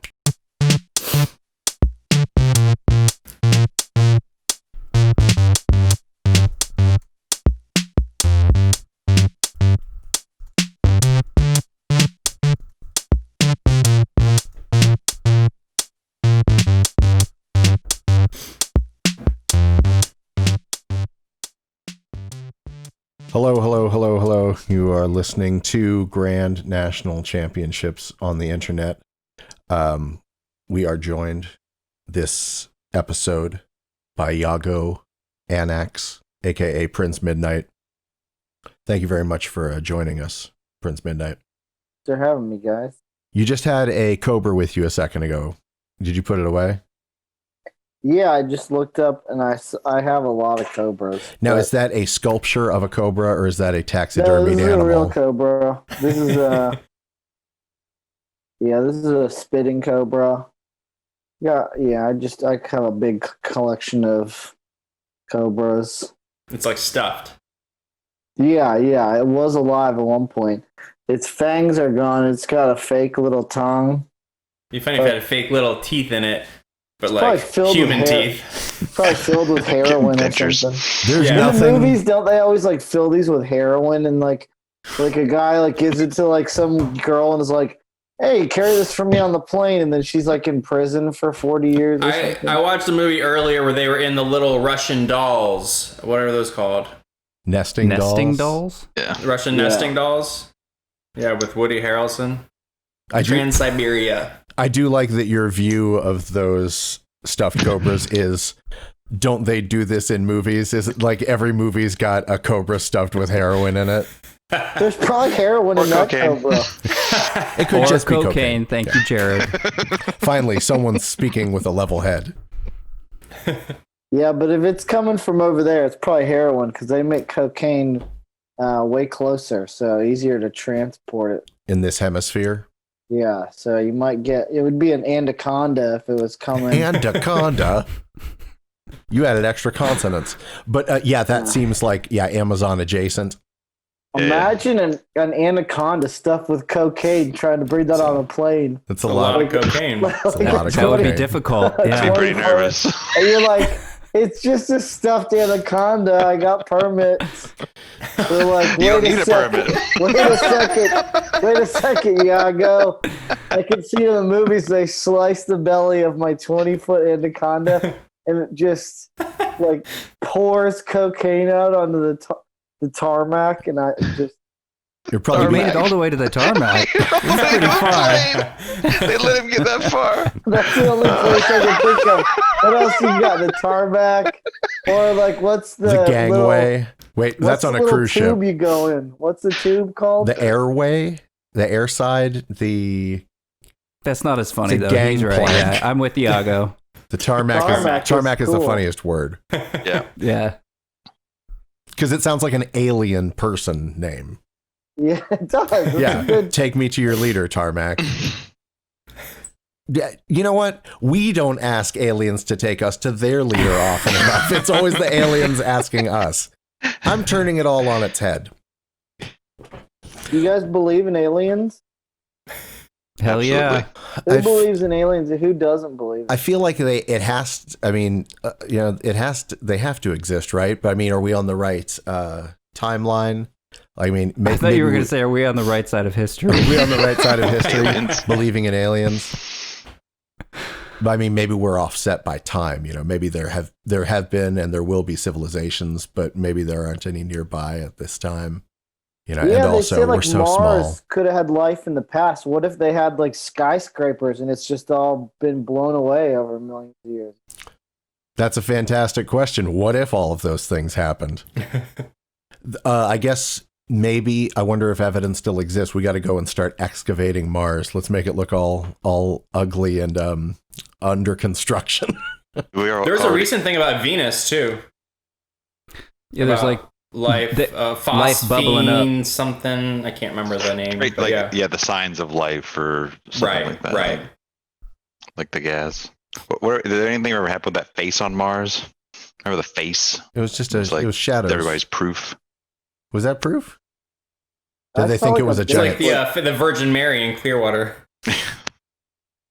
on Drew? Yeah, or Jesus and a piece of toast. Like it's supposed to be the Sphinx face or something. I don't know. I That's saw where it that went. Yeah, I don't think we've gone there to check it out. So let's send Spirit or Opportunity there. Are they still doing okay? I haven't checked in a Did while. I signed up for Mars One. I applied when it first came about that they were going to send a team of people on a one-way trip to Mars. I did not tell my long-term girlfriend at the time. She got pretty upset with me when she found out that I signed up to do something that would end my life to leave without her her. for Mars. Yeah. I can't believe you would do that to a past romantic interest. Hard to believe. That's Leave them that's for a planet. that's the term that he used last week that I was so charmed by. I was at the chocolate festival with a past romantic interest. Fiance. All right, so do you guys want to get into some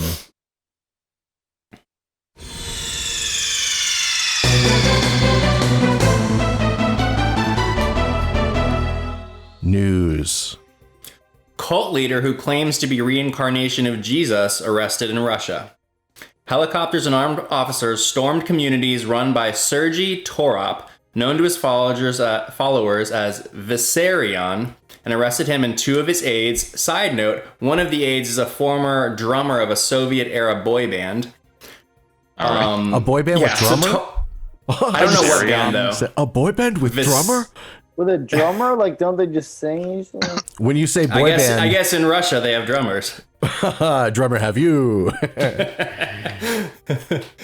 So this guy Torop, he lost his job as a traffic officer in 1989. Claimed he experienced an awakening as the Soviet regime began to collapse. In 1991, he founded a movement now known as the Church of the Last Testament. He amassed several thousand followers, and they live in a series of remote hamlets in the Krasnokov region in Serbia. Converts to the cult have included professionals across Russia as well as pilgrims from abroad. So, Russian media reported that in the original ideology of the cult, Vissarion claimed Jesus was watching over people from an orbit close to Earth and the Virgin Mary was running Russia. But later he declared himself to be Jesus. And his commune mixes a selection of rites drawn from Orthodox Christianity with environmental edicts and a series of other rules. Veganism is enforced and monetary exchange is banned inside the commune. Followers wear austere clothing and count years starting after 1961, the year of Vissarion's birth, while Christmas has been replaced by a feast day on the 14th of January, his birthday. Why do you get arrested? I don't get what's the problem. I forgot to add that. Hold on, let me find the charges. He was also eating children. Yeah. Sorry. He Veganism, was austere clothing, and the cult extorted money from followers and subjected them to emotional abuse. I looked up a picture of this guy. He's got like a real Catherine Keener vibe about him. Is it him in the red robe? No, it's a picture of him in a white robe looking very Jesus-y. I would like to apologize for saying this, but did this guy get interviewed by Vice? Probably. What do you mean? Oh, at some point, probably. I feel like I saw May Vice. 2012 Vice YouTube channel. His cult leader thinks he's Jesus. Yeah, I've seen that segment. He does have a real Catherine Joke's Keener gonna be vibe. on everyone when he turns out he's telling the truth. Ooh, slam that drink. That'll show him. Vissarion. That is a name from Game of Thrones for sure, but I mean, I know it shows up other places. But yeah, he had a very soft-spoken thing too. He was speaking another language, but when he answered questions, he just kind of like talked like this. I guess you got to have that vibe if you're gonna portray yourself as the second coming or whichever coming. Third? The orthodoxy there's some wild stuff. When I was over there one time and I was like walking in the woods and I found this like monastery. This is a true story. Where the World War I's treaty got signed. It's in like the mountains in Bulgaria or Romania or something. I was driving around. My buddy's like, at the top of this mountain is where World War I's treaty got signed. So we walked through the woods and there's this monastery there with it's like 1 a.m. and there's like monks walking around like doing the sign of the cross and all that jazz. And we go in this building and they got these relics and like people are like, all the monks are going and like kissing these glass boxes with relics. And so my buddy was like, let's go kiss it. So I like went and kissed something. It was like John the Baptist's ear or something. And I have a question. So that's going on. They do all those. What's that, Alistair? I just had a question. Is that the same friend with whom you visited Dracula's castle? Yeah, I've gone over to see him. Well, once I went to Russia, and once I went to Bulgaria and Romania. But Russia was kind of a sketchy scene, but... I wonder what the verification process is on a holy relic. Does that go all the way to the top of the church and they start like naming? I feel like if a vampire kissed one, it would harm them, right? Yeah, there's a lot of I got really into researching. I don't mean to bring up an adult topic, but there's a lot of controversy over who has Jesus's circumcision.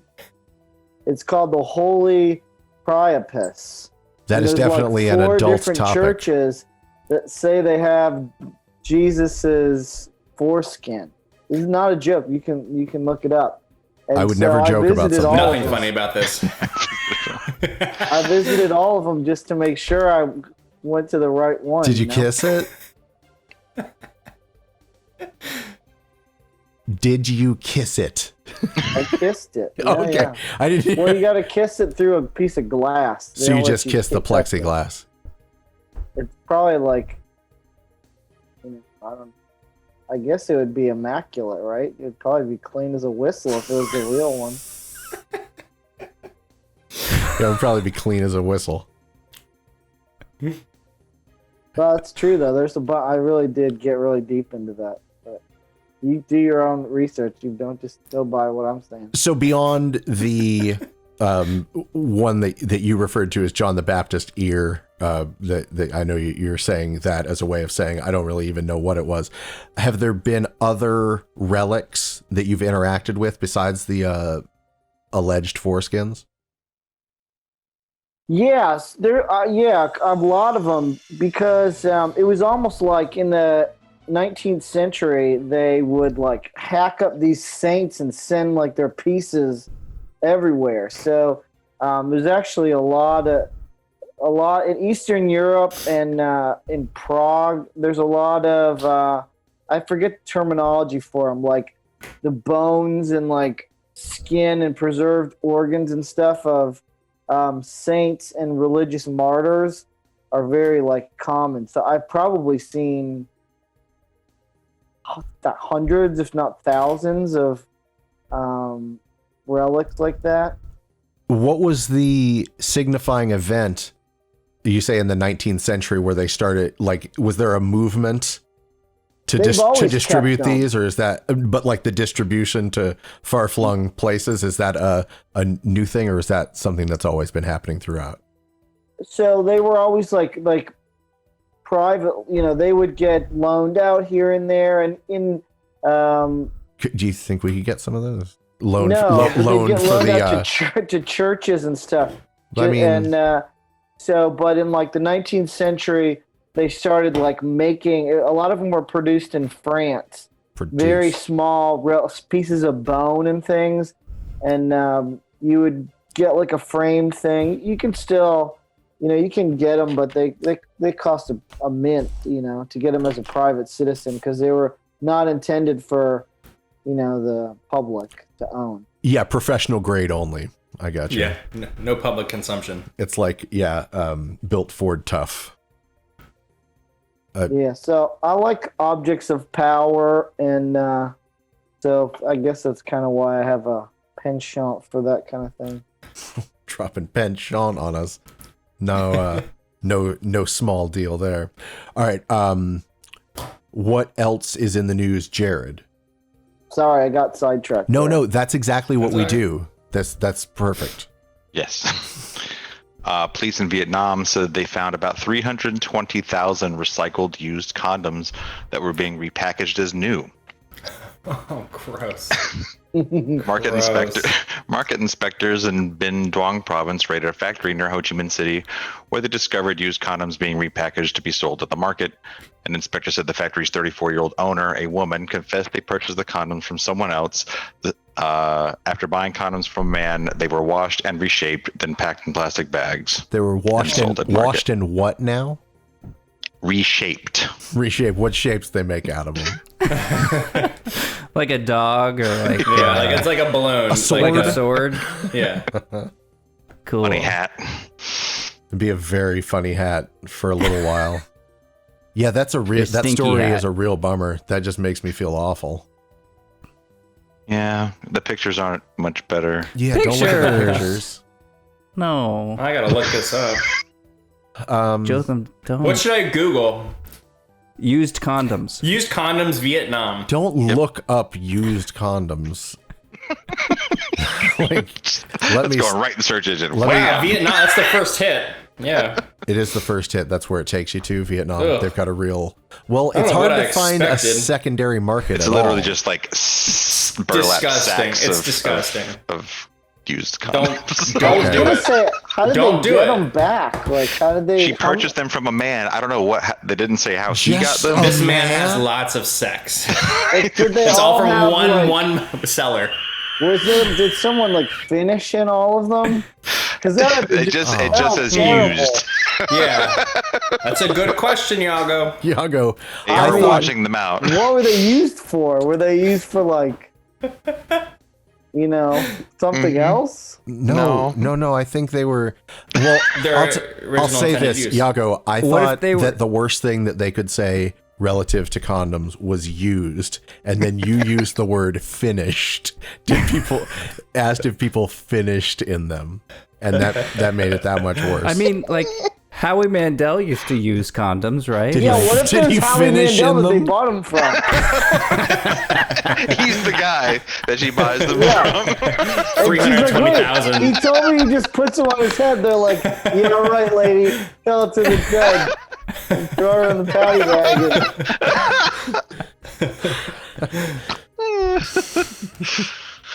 Oh shit. Oh, that's great. Corin, is Sure. is anything in the news? Nothing better than that. Mighty mice stay muscle bound in space, comma, boon for astronauts. That does sound like quite a boon. Bulked up mutant mighty mice held onto their muscle during a month-long stay at the International Space Station during returning to Earth with ripped bodybuilder physiques, scientists reported Monday. Prison bodies. Yeah. The findings hold promise for preventing muscle and bone loss in astronauts on prolonged space trips like the Mars missions, as well as on people on Earth who are confined to beds or need wheelchairs.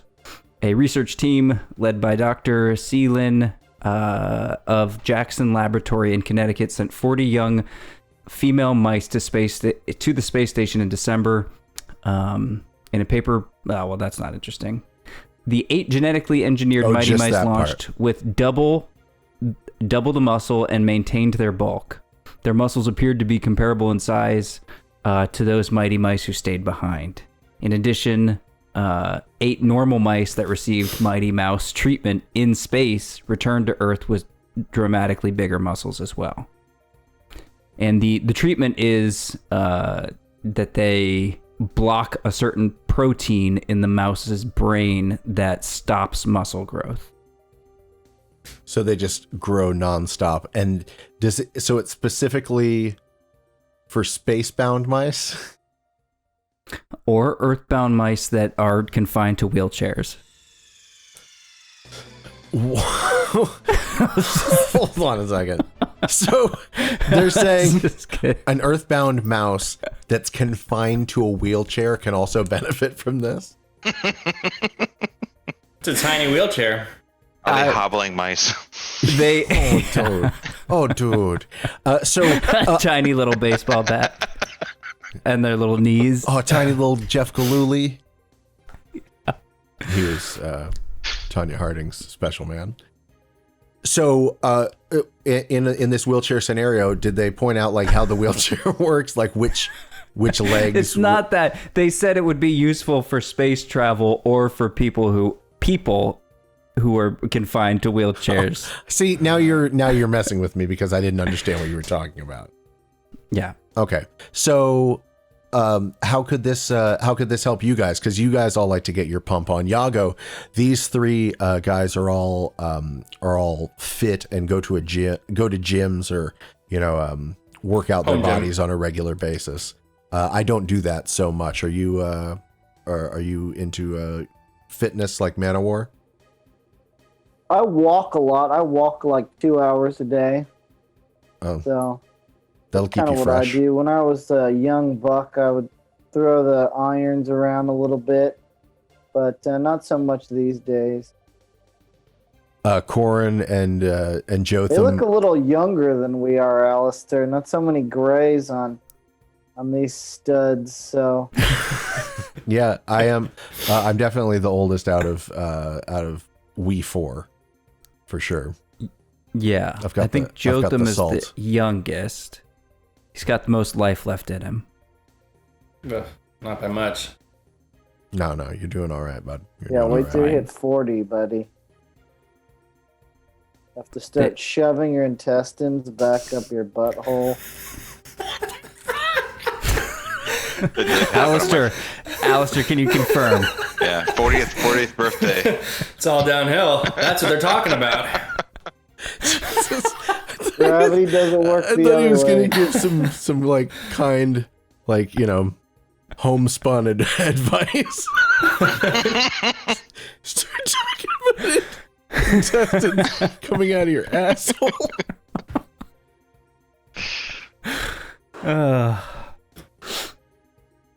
So that's about everything that's in the That's news. But I about mean, it. signed a HIPAA waiver before I came on this. Corin, like if you had, I mean, obviously, if you had the opportunity to go to space, you would. You were willing to leave your entire life behind. I would have then. I will now. To go to Mars. Yeah, so, like, fuck you They guys. need lawyers in space. does this mean that people could have extra pump benefits from being in space? Yeah. Imagine just like getting ripped and never having to work out again. That'd be great. You just keep getting ripped, more and more ripped. Yeah. Got a 16 rip. pack. I have a workout scar. If you see right here, I got a scar. And I actually was lifting weights with, we talked briefly about this, Alistair. I was lifting weights with Glen Benton, who is a singer of the Tampa death metal band Deicide. And I was doing a decline bench press. Mm-hmm. And he went to grab it and he missed it. It fell right here. My teeth went through. Ooh. And I got stitches right here. And he was like, oh, that'll heal up. And he used to take like a cross and put it in a fire and get it hot and burn his forehead, burn an upside down cross on his forehead. But it would always like heal up and then he wouldn't look as badass, so he had to do it again over and over. So he was like, it'll heal up because look, my cross heals up. So it's like that was his catchphrase from the guy from Deicide. That'll heal up. No, he just always did that. He always would do that. Like every time I'd see him, he'd have a new scar. He would burn it. You can see it on their records. He used to burn upside down cross into his forehead. That doesn't sound healthy at all to continually do that. Permanently. I bet he was damage fun to that work skin. out with, though. Yeah, he was cool. I got a concussion at a Deicide show. But the cool part was after I got a concussion, I gave the hospital my information, and then they kept calling me for like to Money? be in, like medical studies, like come to this concussion study for like $200. I was like, this is awesome. Except for like I started having seizures and stuff, so that wasn't. Oh. But anyways, yeah, so I forget what tour that I got that concussion on. It was when they started wearing like spikes and stuff. So it was like in probably the late 90s, the spike era Deicide. I digress. All right, that's the news.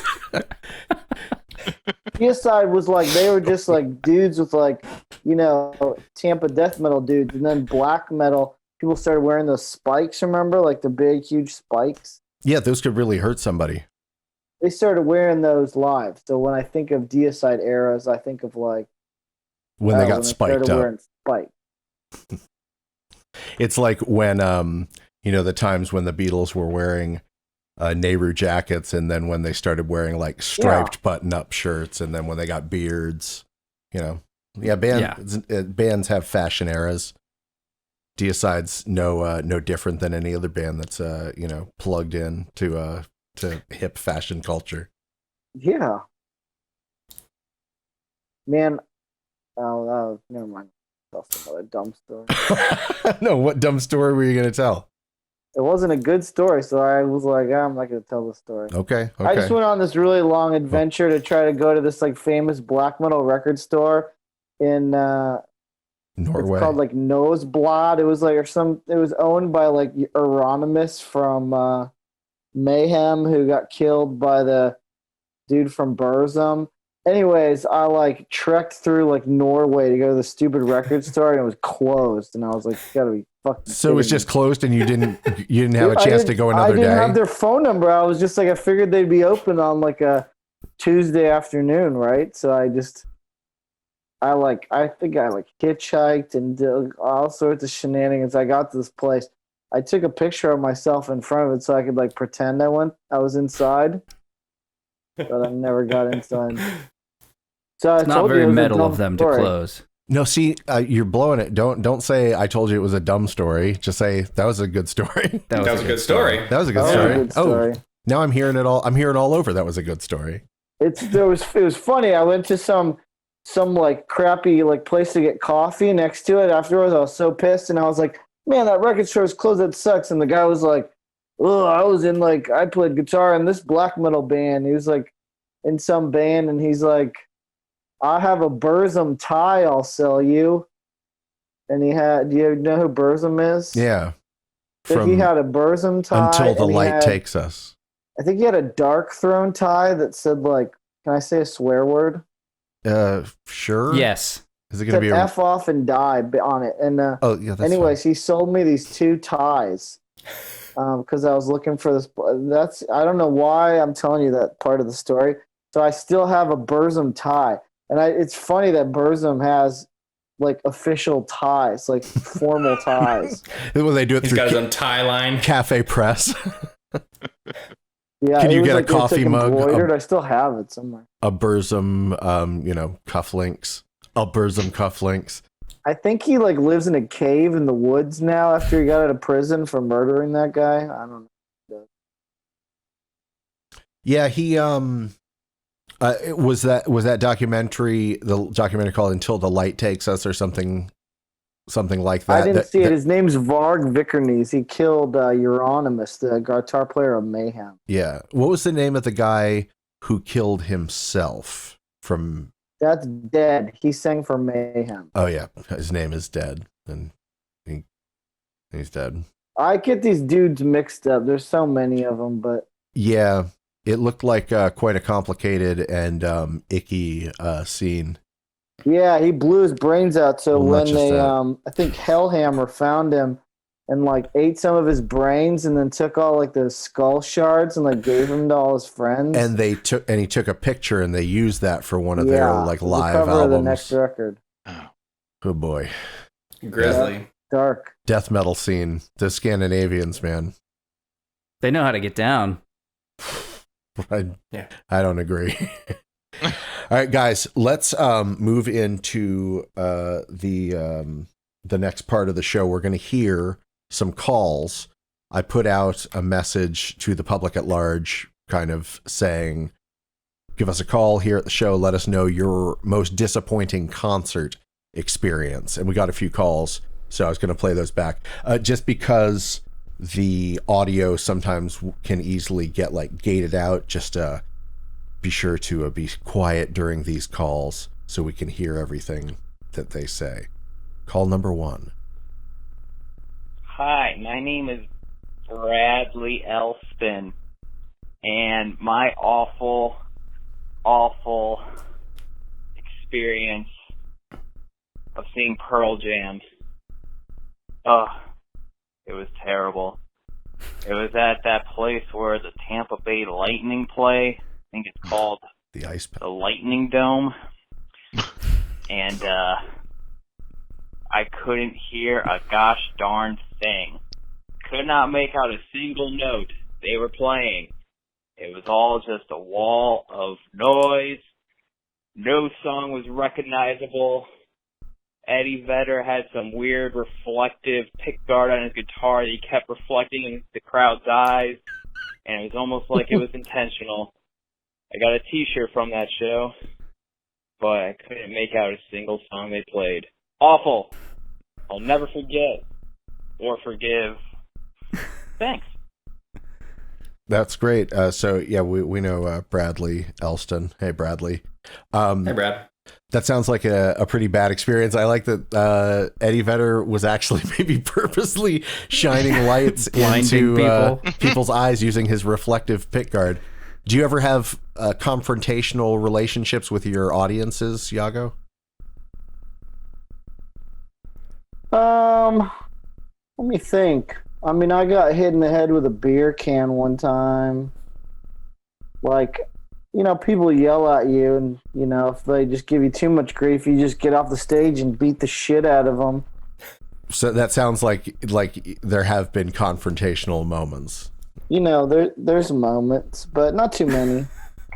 And I play an unamplified instrument, so it doesn't really bring the rage out of people. And you also carry mallets, so that gives you an advantage as far as melee combat. Yeah, I got a bunch of them out here. I got them right here. You guys like my melee comment? There's My a bunch melee of different combat. mallets I got. Oh, These are geez. yarn mallets. These ones are for a vibe. And then I got some hard rubber mallets that are for my marimba and for a xylophone. So, but they don't hurt really. The yarn ones are pretty soft. I don't have like real hard mallets, but these little rubber ones, this one will probably Careful. do some damage. So you play all mallet instruments. So you got xylophone, marimba, vibraphone. I have three. Yeah, I have a 1930 Deegan Mercury vibraphone, and then I have Got the Deegan Mercury. like a 3.5 octave marimba, and then a xylophone it's not even a full 3 octaves. So, but that's more just for fiddling around with. You ever run it through a wah pedal? You ever run it through an effects board? I've run it through like some guitar pedals, but nothing too crazy. I've been experimenting more with trying to incorporate it into not untraditional, I guess, music genres, mixing genres, and that's been really my primary focus as a musician as of late. So like the vibraphone was very big in jazz from like the 30s to the 50s, and then it had a big resurgence in the genre of exotica, which was kind of the banner carrier for that was like Martin Denny. He's like the father of exotica. Well, there's Arthur Lyman, Martin Denny, Les Baxter. They're kind of three big jazz guys who started exotica. Then there was a singer named Ima Sumac, who was like a 5 octave range. She's crazy. I remember her from the Fifth Element. I said I remember her from the Fifth Element. You're thinking of Plava Laguna. No, I'm thinking of Ima Sumac. Yeah, I was just making a joke about a singer from the movie The Fifth Element. I don't joke about music very much, but well, I apologize. It's a serious matter around here. I take it pretty seriously, but the instrument's kind of gone out of style. So, so I put a group, kind of like a super group together. I wouldn't say I put it together. It kind of slowly happened together, and I really hope to have some music to play for you for the show, but I don't have anything done. But I think it's pretty interesting. I got one. I'm not trying to like sell anything here or hawk anywhere, but one project I'm doing with a bunch of people, and it kind of incorporates, think like part Bad Brain. Think of Bad Brains with like exotic instruments incorporated into it. Like, so it's kind of hardcore punk, but it has vibraphone, has some like people from the New York free jazz scene. You doing some non-traditional instrumentation like bird calls and stuff. So that has like a Martin Denny vibe. If you're familiar with Martin Denny, he used a lot of like samples of tropical birds. Well, and sometimes the band members would just be like all like, right? Just like making some noises. It's just, they were just trying to, an exotic, and the word exotic and exotica can be problematic because a lot of people use imagery that was like insensitive. I mean, flat out just terrible in some instances. But I think when Martin Denny named his record Exotica and kind of like gave the genre a name, like exotic just means things from other places, and that was just his way of like, he's incorporating like Japanese guitars and like Japanese chimes and like instruments that weren't in mainstream American music, but the whole term kind of is problematic. So and then I'm like doing some heavy metal stuff with the vibraphone. So I guess trying to kind of create new genres just like they did back then. Does that make sense? That was a good story. Cool. Yeah, so I mean, how many hardcore bands have you heard with a vibraphone or a mallet instrument? I think Violent Femmes had that song that was like, Gone Daddy that, Gone. but they're kind of like they're not really like a. They're less of a hardcore heavy or metal punk band. They're Yeah. like an indie rock band. Yeah, I don't think of them as being as metal as some other bands, like Deicide, for instance. Violent Femmes less heavy than Deicide. I don't think Violent Femmes had a spike phase. I like that nobody made a noise after Corin said that. All right, let's listen to another. Spike Phase. Yeah, Spike I Phase. got it. A Deicide Spike Phase. I saw them one time with G Love and Special Sauce in the 90s. Was that at Janice Landing? Yeah, probably at Janice Landing. And I didn't know, but that G Love guy was staying at my hotel, and I was in the elevator with him, with my girlfriend, and I wasn't a fan of their music. And I listened to kind of extreme music at the time, so it was kind of a stretch for me to even go to a Violent Femmes concert. And I was in the elevator, and I was like, that first band was so dumb. And I was saying all this stuff. And she's like, that's the singer of that band. And he just looks at me. He's like this hippie dude. He's like, sorry, man. And like, just got out of the elevator. And Man. I don't think they were very well known at the time. So now both Diplo and G Love have taken serious shots. I think they were pretty small back then, weren't they? G Love? Yeah, like well, I don't think this is like probably 94, 93. They never got too big. No, this was like when they were probably even littler. All right, we're gonna listen to another mediocre story, but every once in a while I feel like you got to play the odds. So every once in a while I tell one you guys seem like you're into. So. Hey, I like the information. I like the stories. And this is exactly how the show goes. And eventually I cut you off and I play another phone call. Hey guys, it's me, Aaron, from Portland, Oregon. Just calling about disappointing concert experience. I don't know if this is disappointing. I kind of cherish this story. But I went to see a giant dog, or maybe it was Sweet Spirit, basically the same band. Shortly after moving here, it was a great show and I had a good time. And then after the show, I saw Sabrina Ellis, the singer, at the merch table. And I went up and I bought a shirt. And I was like, oh, it's, thanks so much for performing here.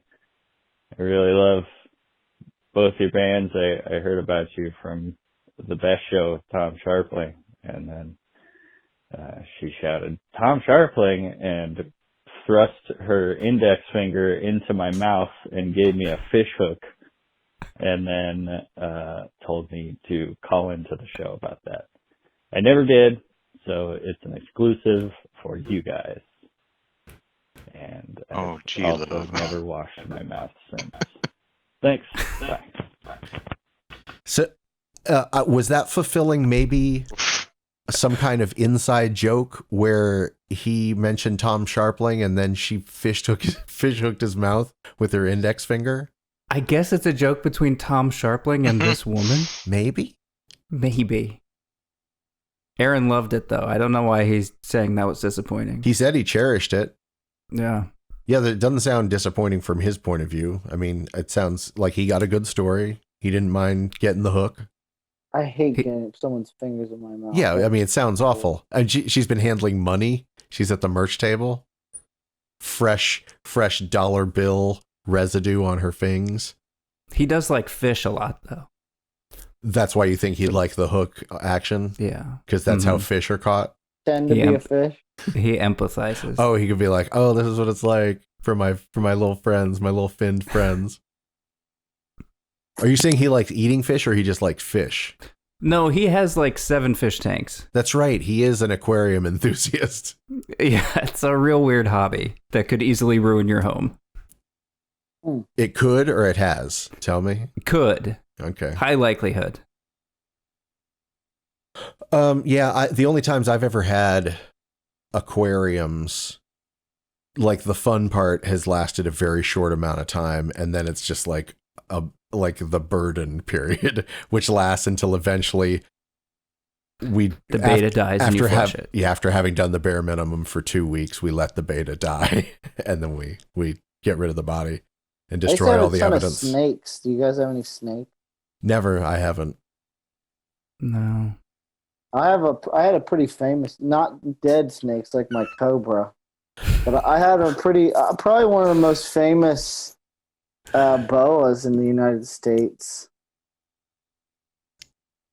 So this boa a child was entering my home, and my partner was like, it's probably not a good idea to have a giant snake and a baby in the house. So, thought about who might want a snake, and I messaged my friend who owns the World of Wonder sideshow in Gibsonton.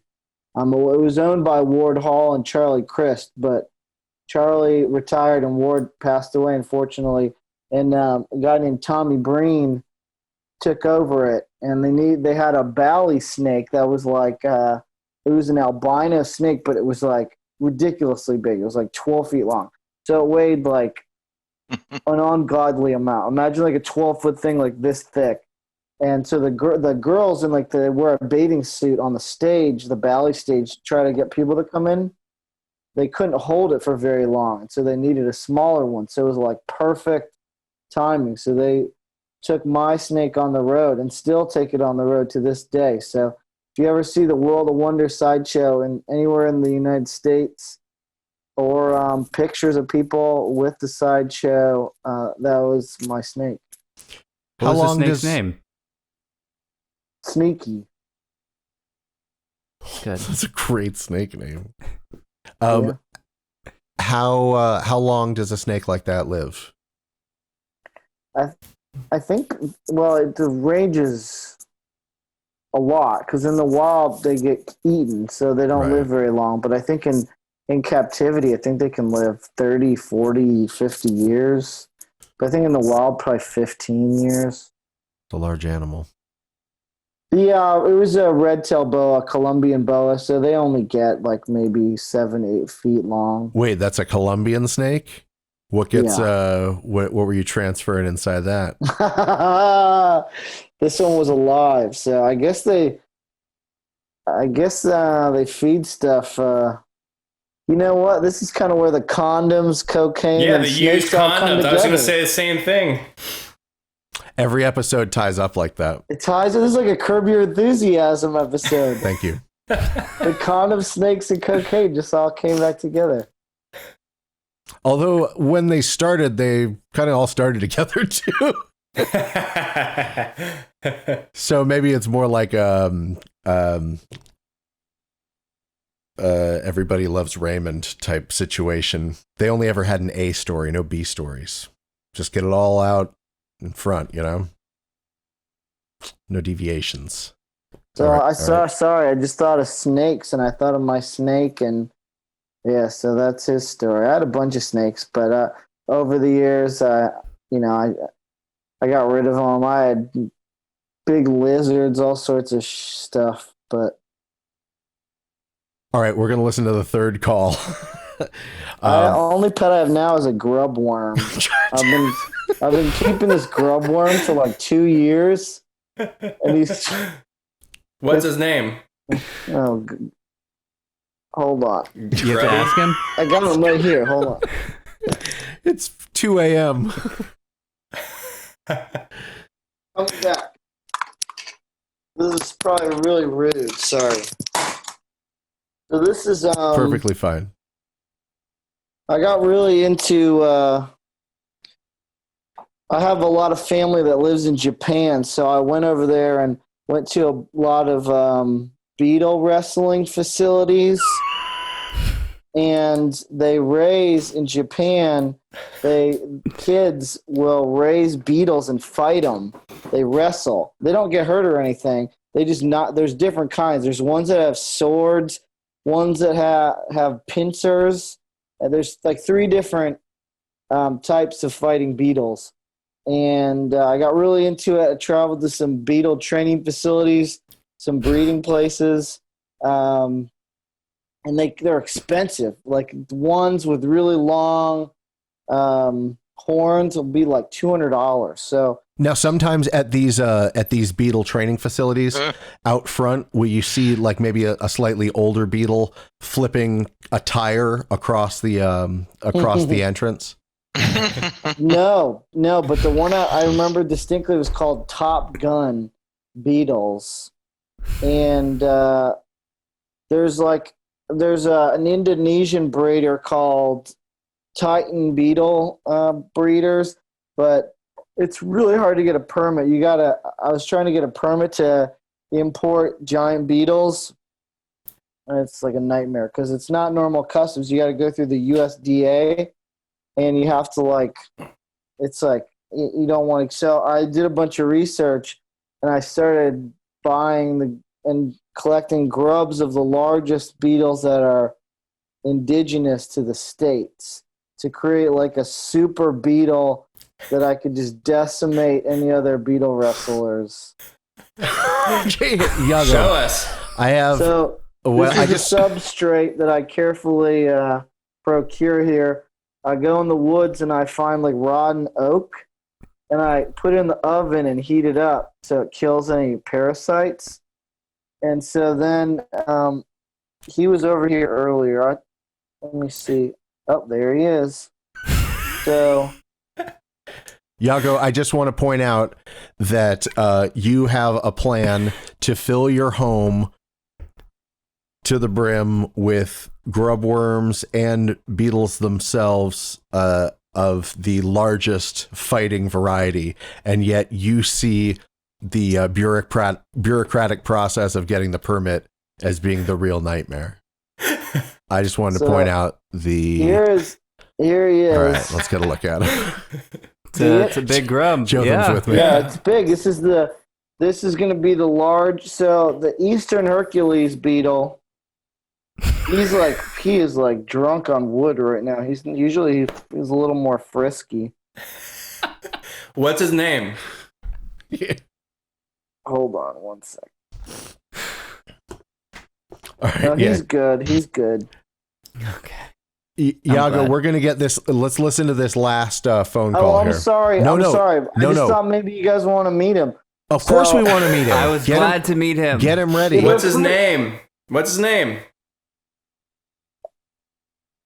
I feel like you're avoiding it. I'm avoiding it. Yeah, I don't really want to say. I don't really want to say. Is it a racial epithet?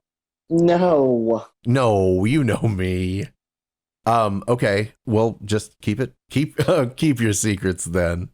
All right, let's listen to this phone. It's a super breed. It's a combination of Eastern Hercules and there's an elephant beetle, and there's a rhinoceros beetle. Anyways, I'm doing a little bit of using CRISPR technology and trying to create a new better beetle. That is a noble goal. This is amazing. You're doing gene splicing on beetles at your home? Yeah, and at the university. But they don't know what I'm doing. They just think I'm taking the trash out. He's Goodwill Hunting them? He's Goodwill Hunting them in order to gene splice fighting beetles at their facility? I tried to find out if it was illegal to have beetle fighting community. And the state attorney's office was like, there's nothing illegal about that, but they're like, we don't really deal with bugs. And so I talked to all these people, and they're like, call the USDA. So I called USDA, I called the Fish and Game. So all my research was telling me that it's totally legit to have a beetle fighting ring. It's totally legal. You're just not allowed to gamble on it. So if you guys want to get in on that, I don't really have any friends that are into this. I just kind of raise these beetles by myself. I'm taking you at your word, Yaago, that the Beatles are not hurt in any way during this fighting. I trust that you're saying that from a good place, but I would want to do my own research just to verify and confirm what you're saying. If that all checks out, and I feel like this is a place where they can compete without harming themselves or each other, I might be in on this. This was a concern of mine when I got into it, and when I talked to my Japanese friends there in the Beetle fighting scene, they said no. They don't do anything. They just put them on like a little log, and then they just walk up and like try to like knock each other off the little log, and they just fall on their back and then flip back over. I mean, so I guess you are. So it's probably not a vegan activity because you are, I don't know. What's worse, like horse racing or beetle fighting? I think we're going to have to leave question. that question as the closing Yeah, I ponderance just don't know. of this show. So go on to the next call. I'm sorry. No, I think I'm going to save this call for next week. And because we really gotta wrap it up on another tangent. No, yes, exactly. We gotta close it up. We've been going for like 2 hours, 2 hours plus now, and I can tell. I've known Jared for 45 years. I can feel his energy, and he's got to get out of here. He's got places to be. So Yaago, where should we send people who are interested in following your goings on? You can just look up Prince Midnight on social media. The two projects that I am going to be promoting soon don't have their own independent social media yet, but they will. So if you follow me, I can hook you up with that. And of course, I'm sure, when it comes out, you guys can dedicate a whole episode to discussing the nuances of the record. That is a very friendly and presumptuous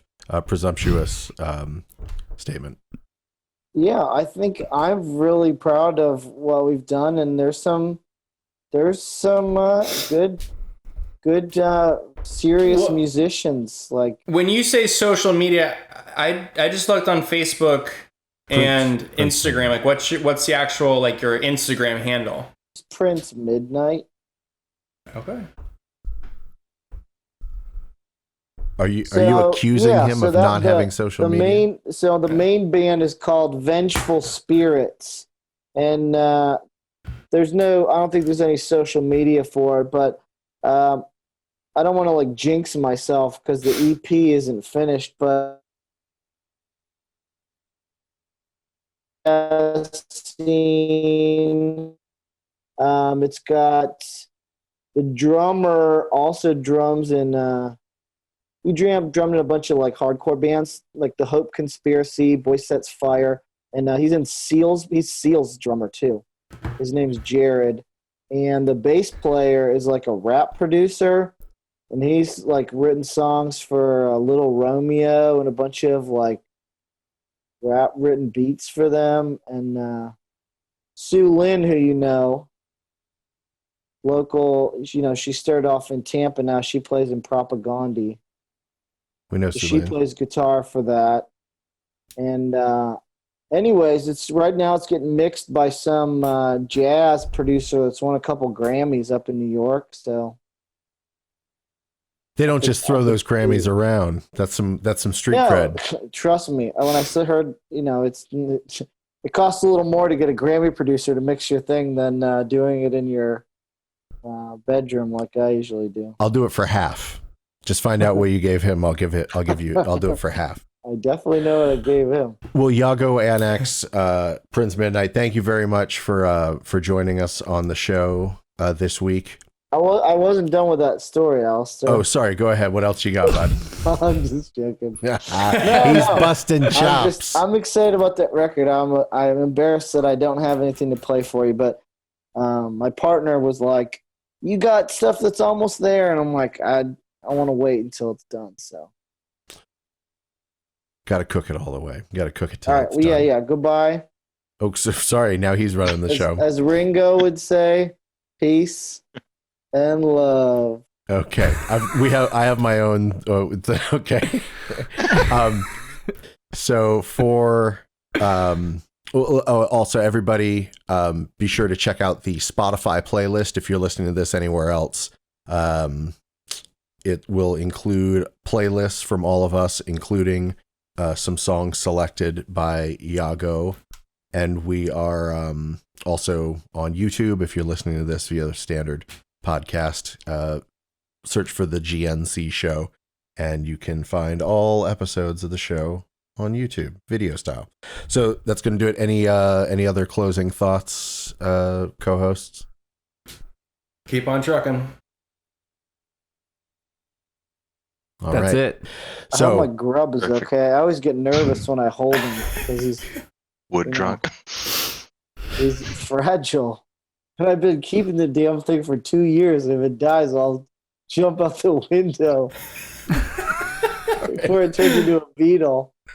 all right. So for Corin Atchison and Jared McLeod and Jotham Fady and our new friend Yaago Anax, aka Prince Midnight, I'm Alistair St. Hill. Everybody have a splendid night, day, week, and month ahead.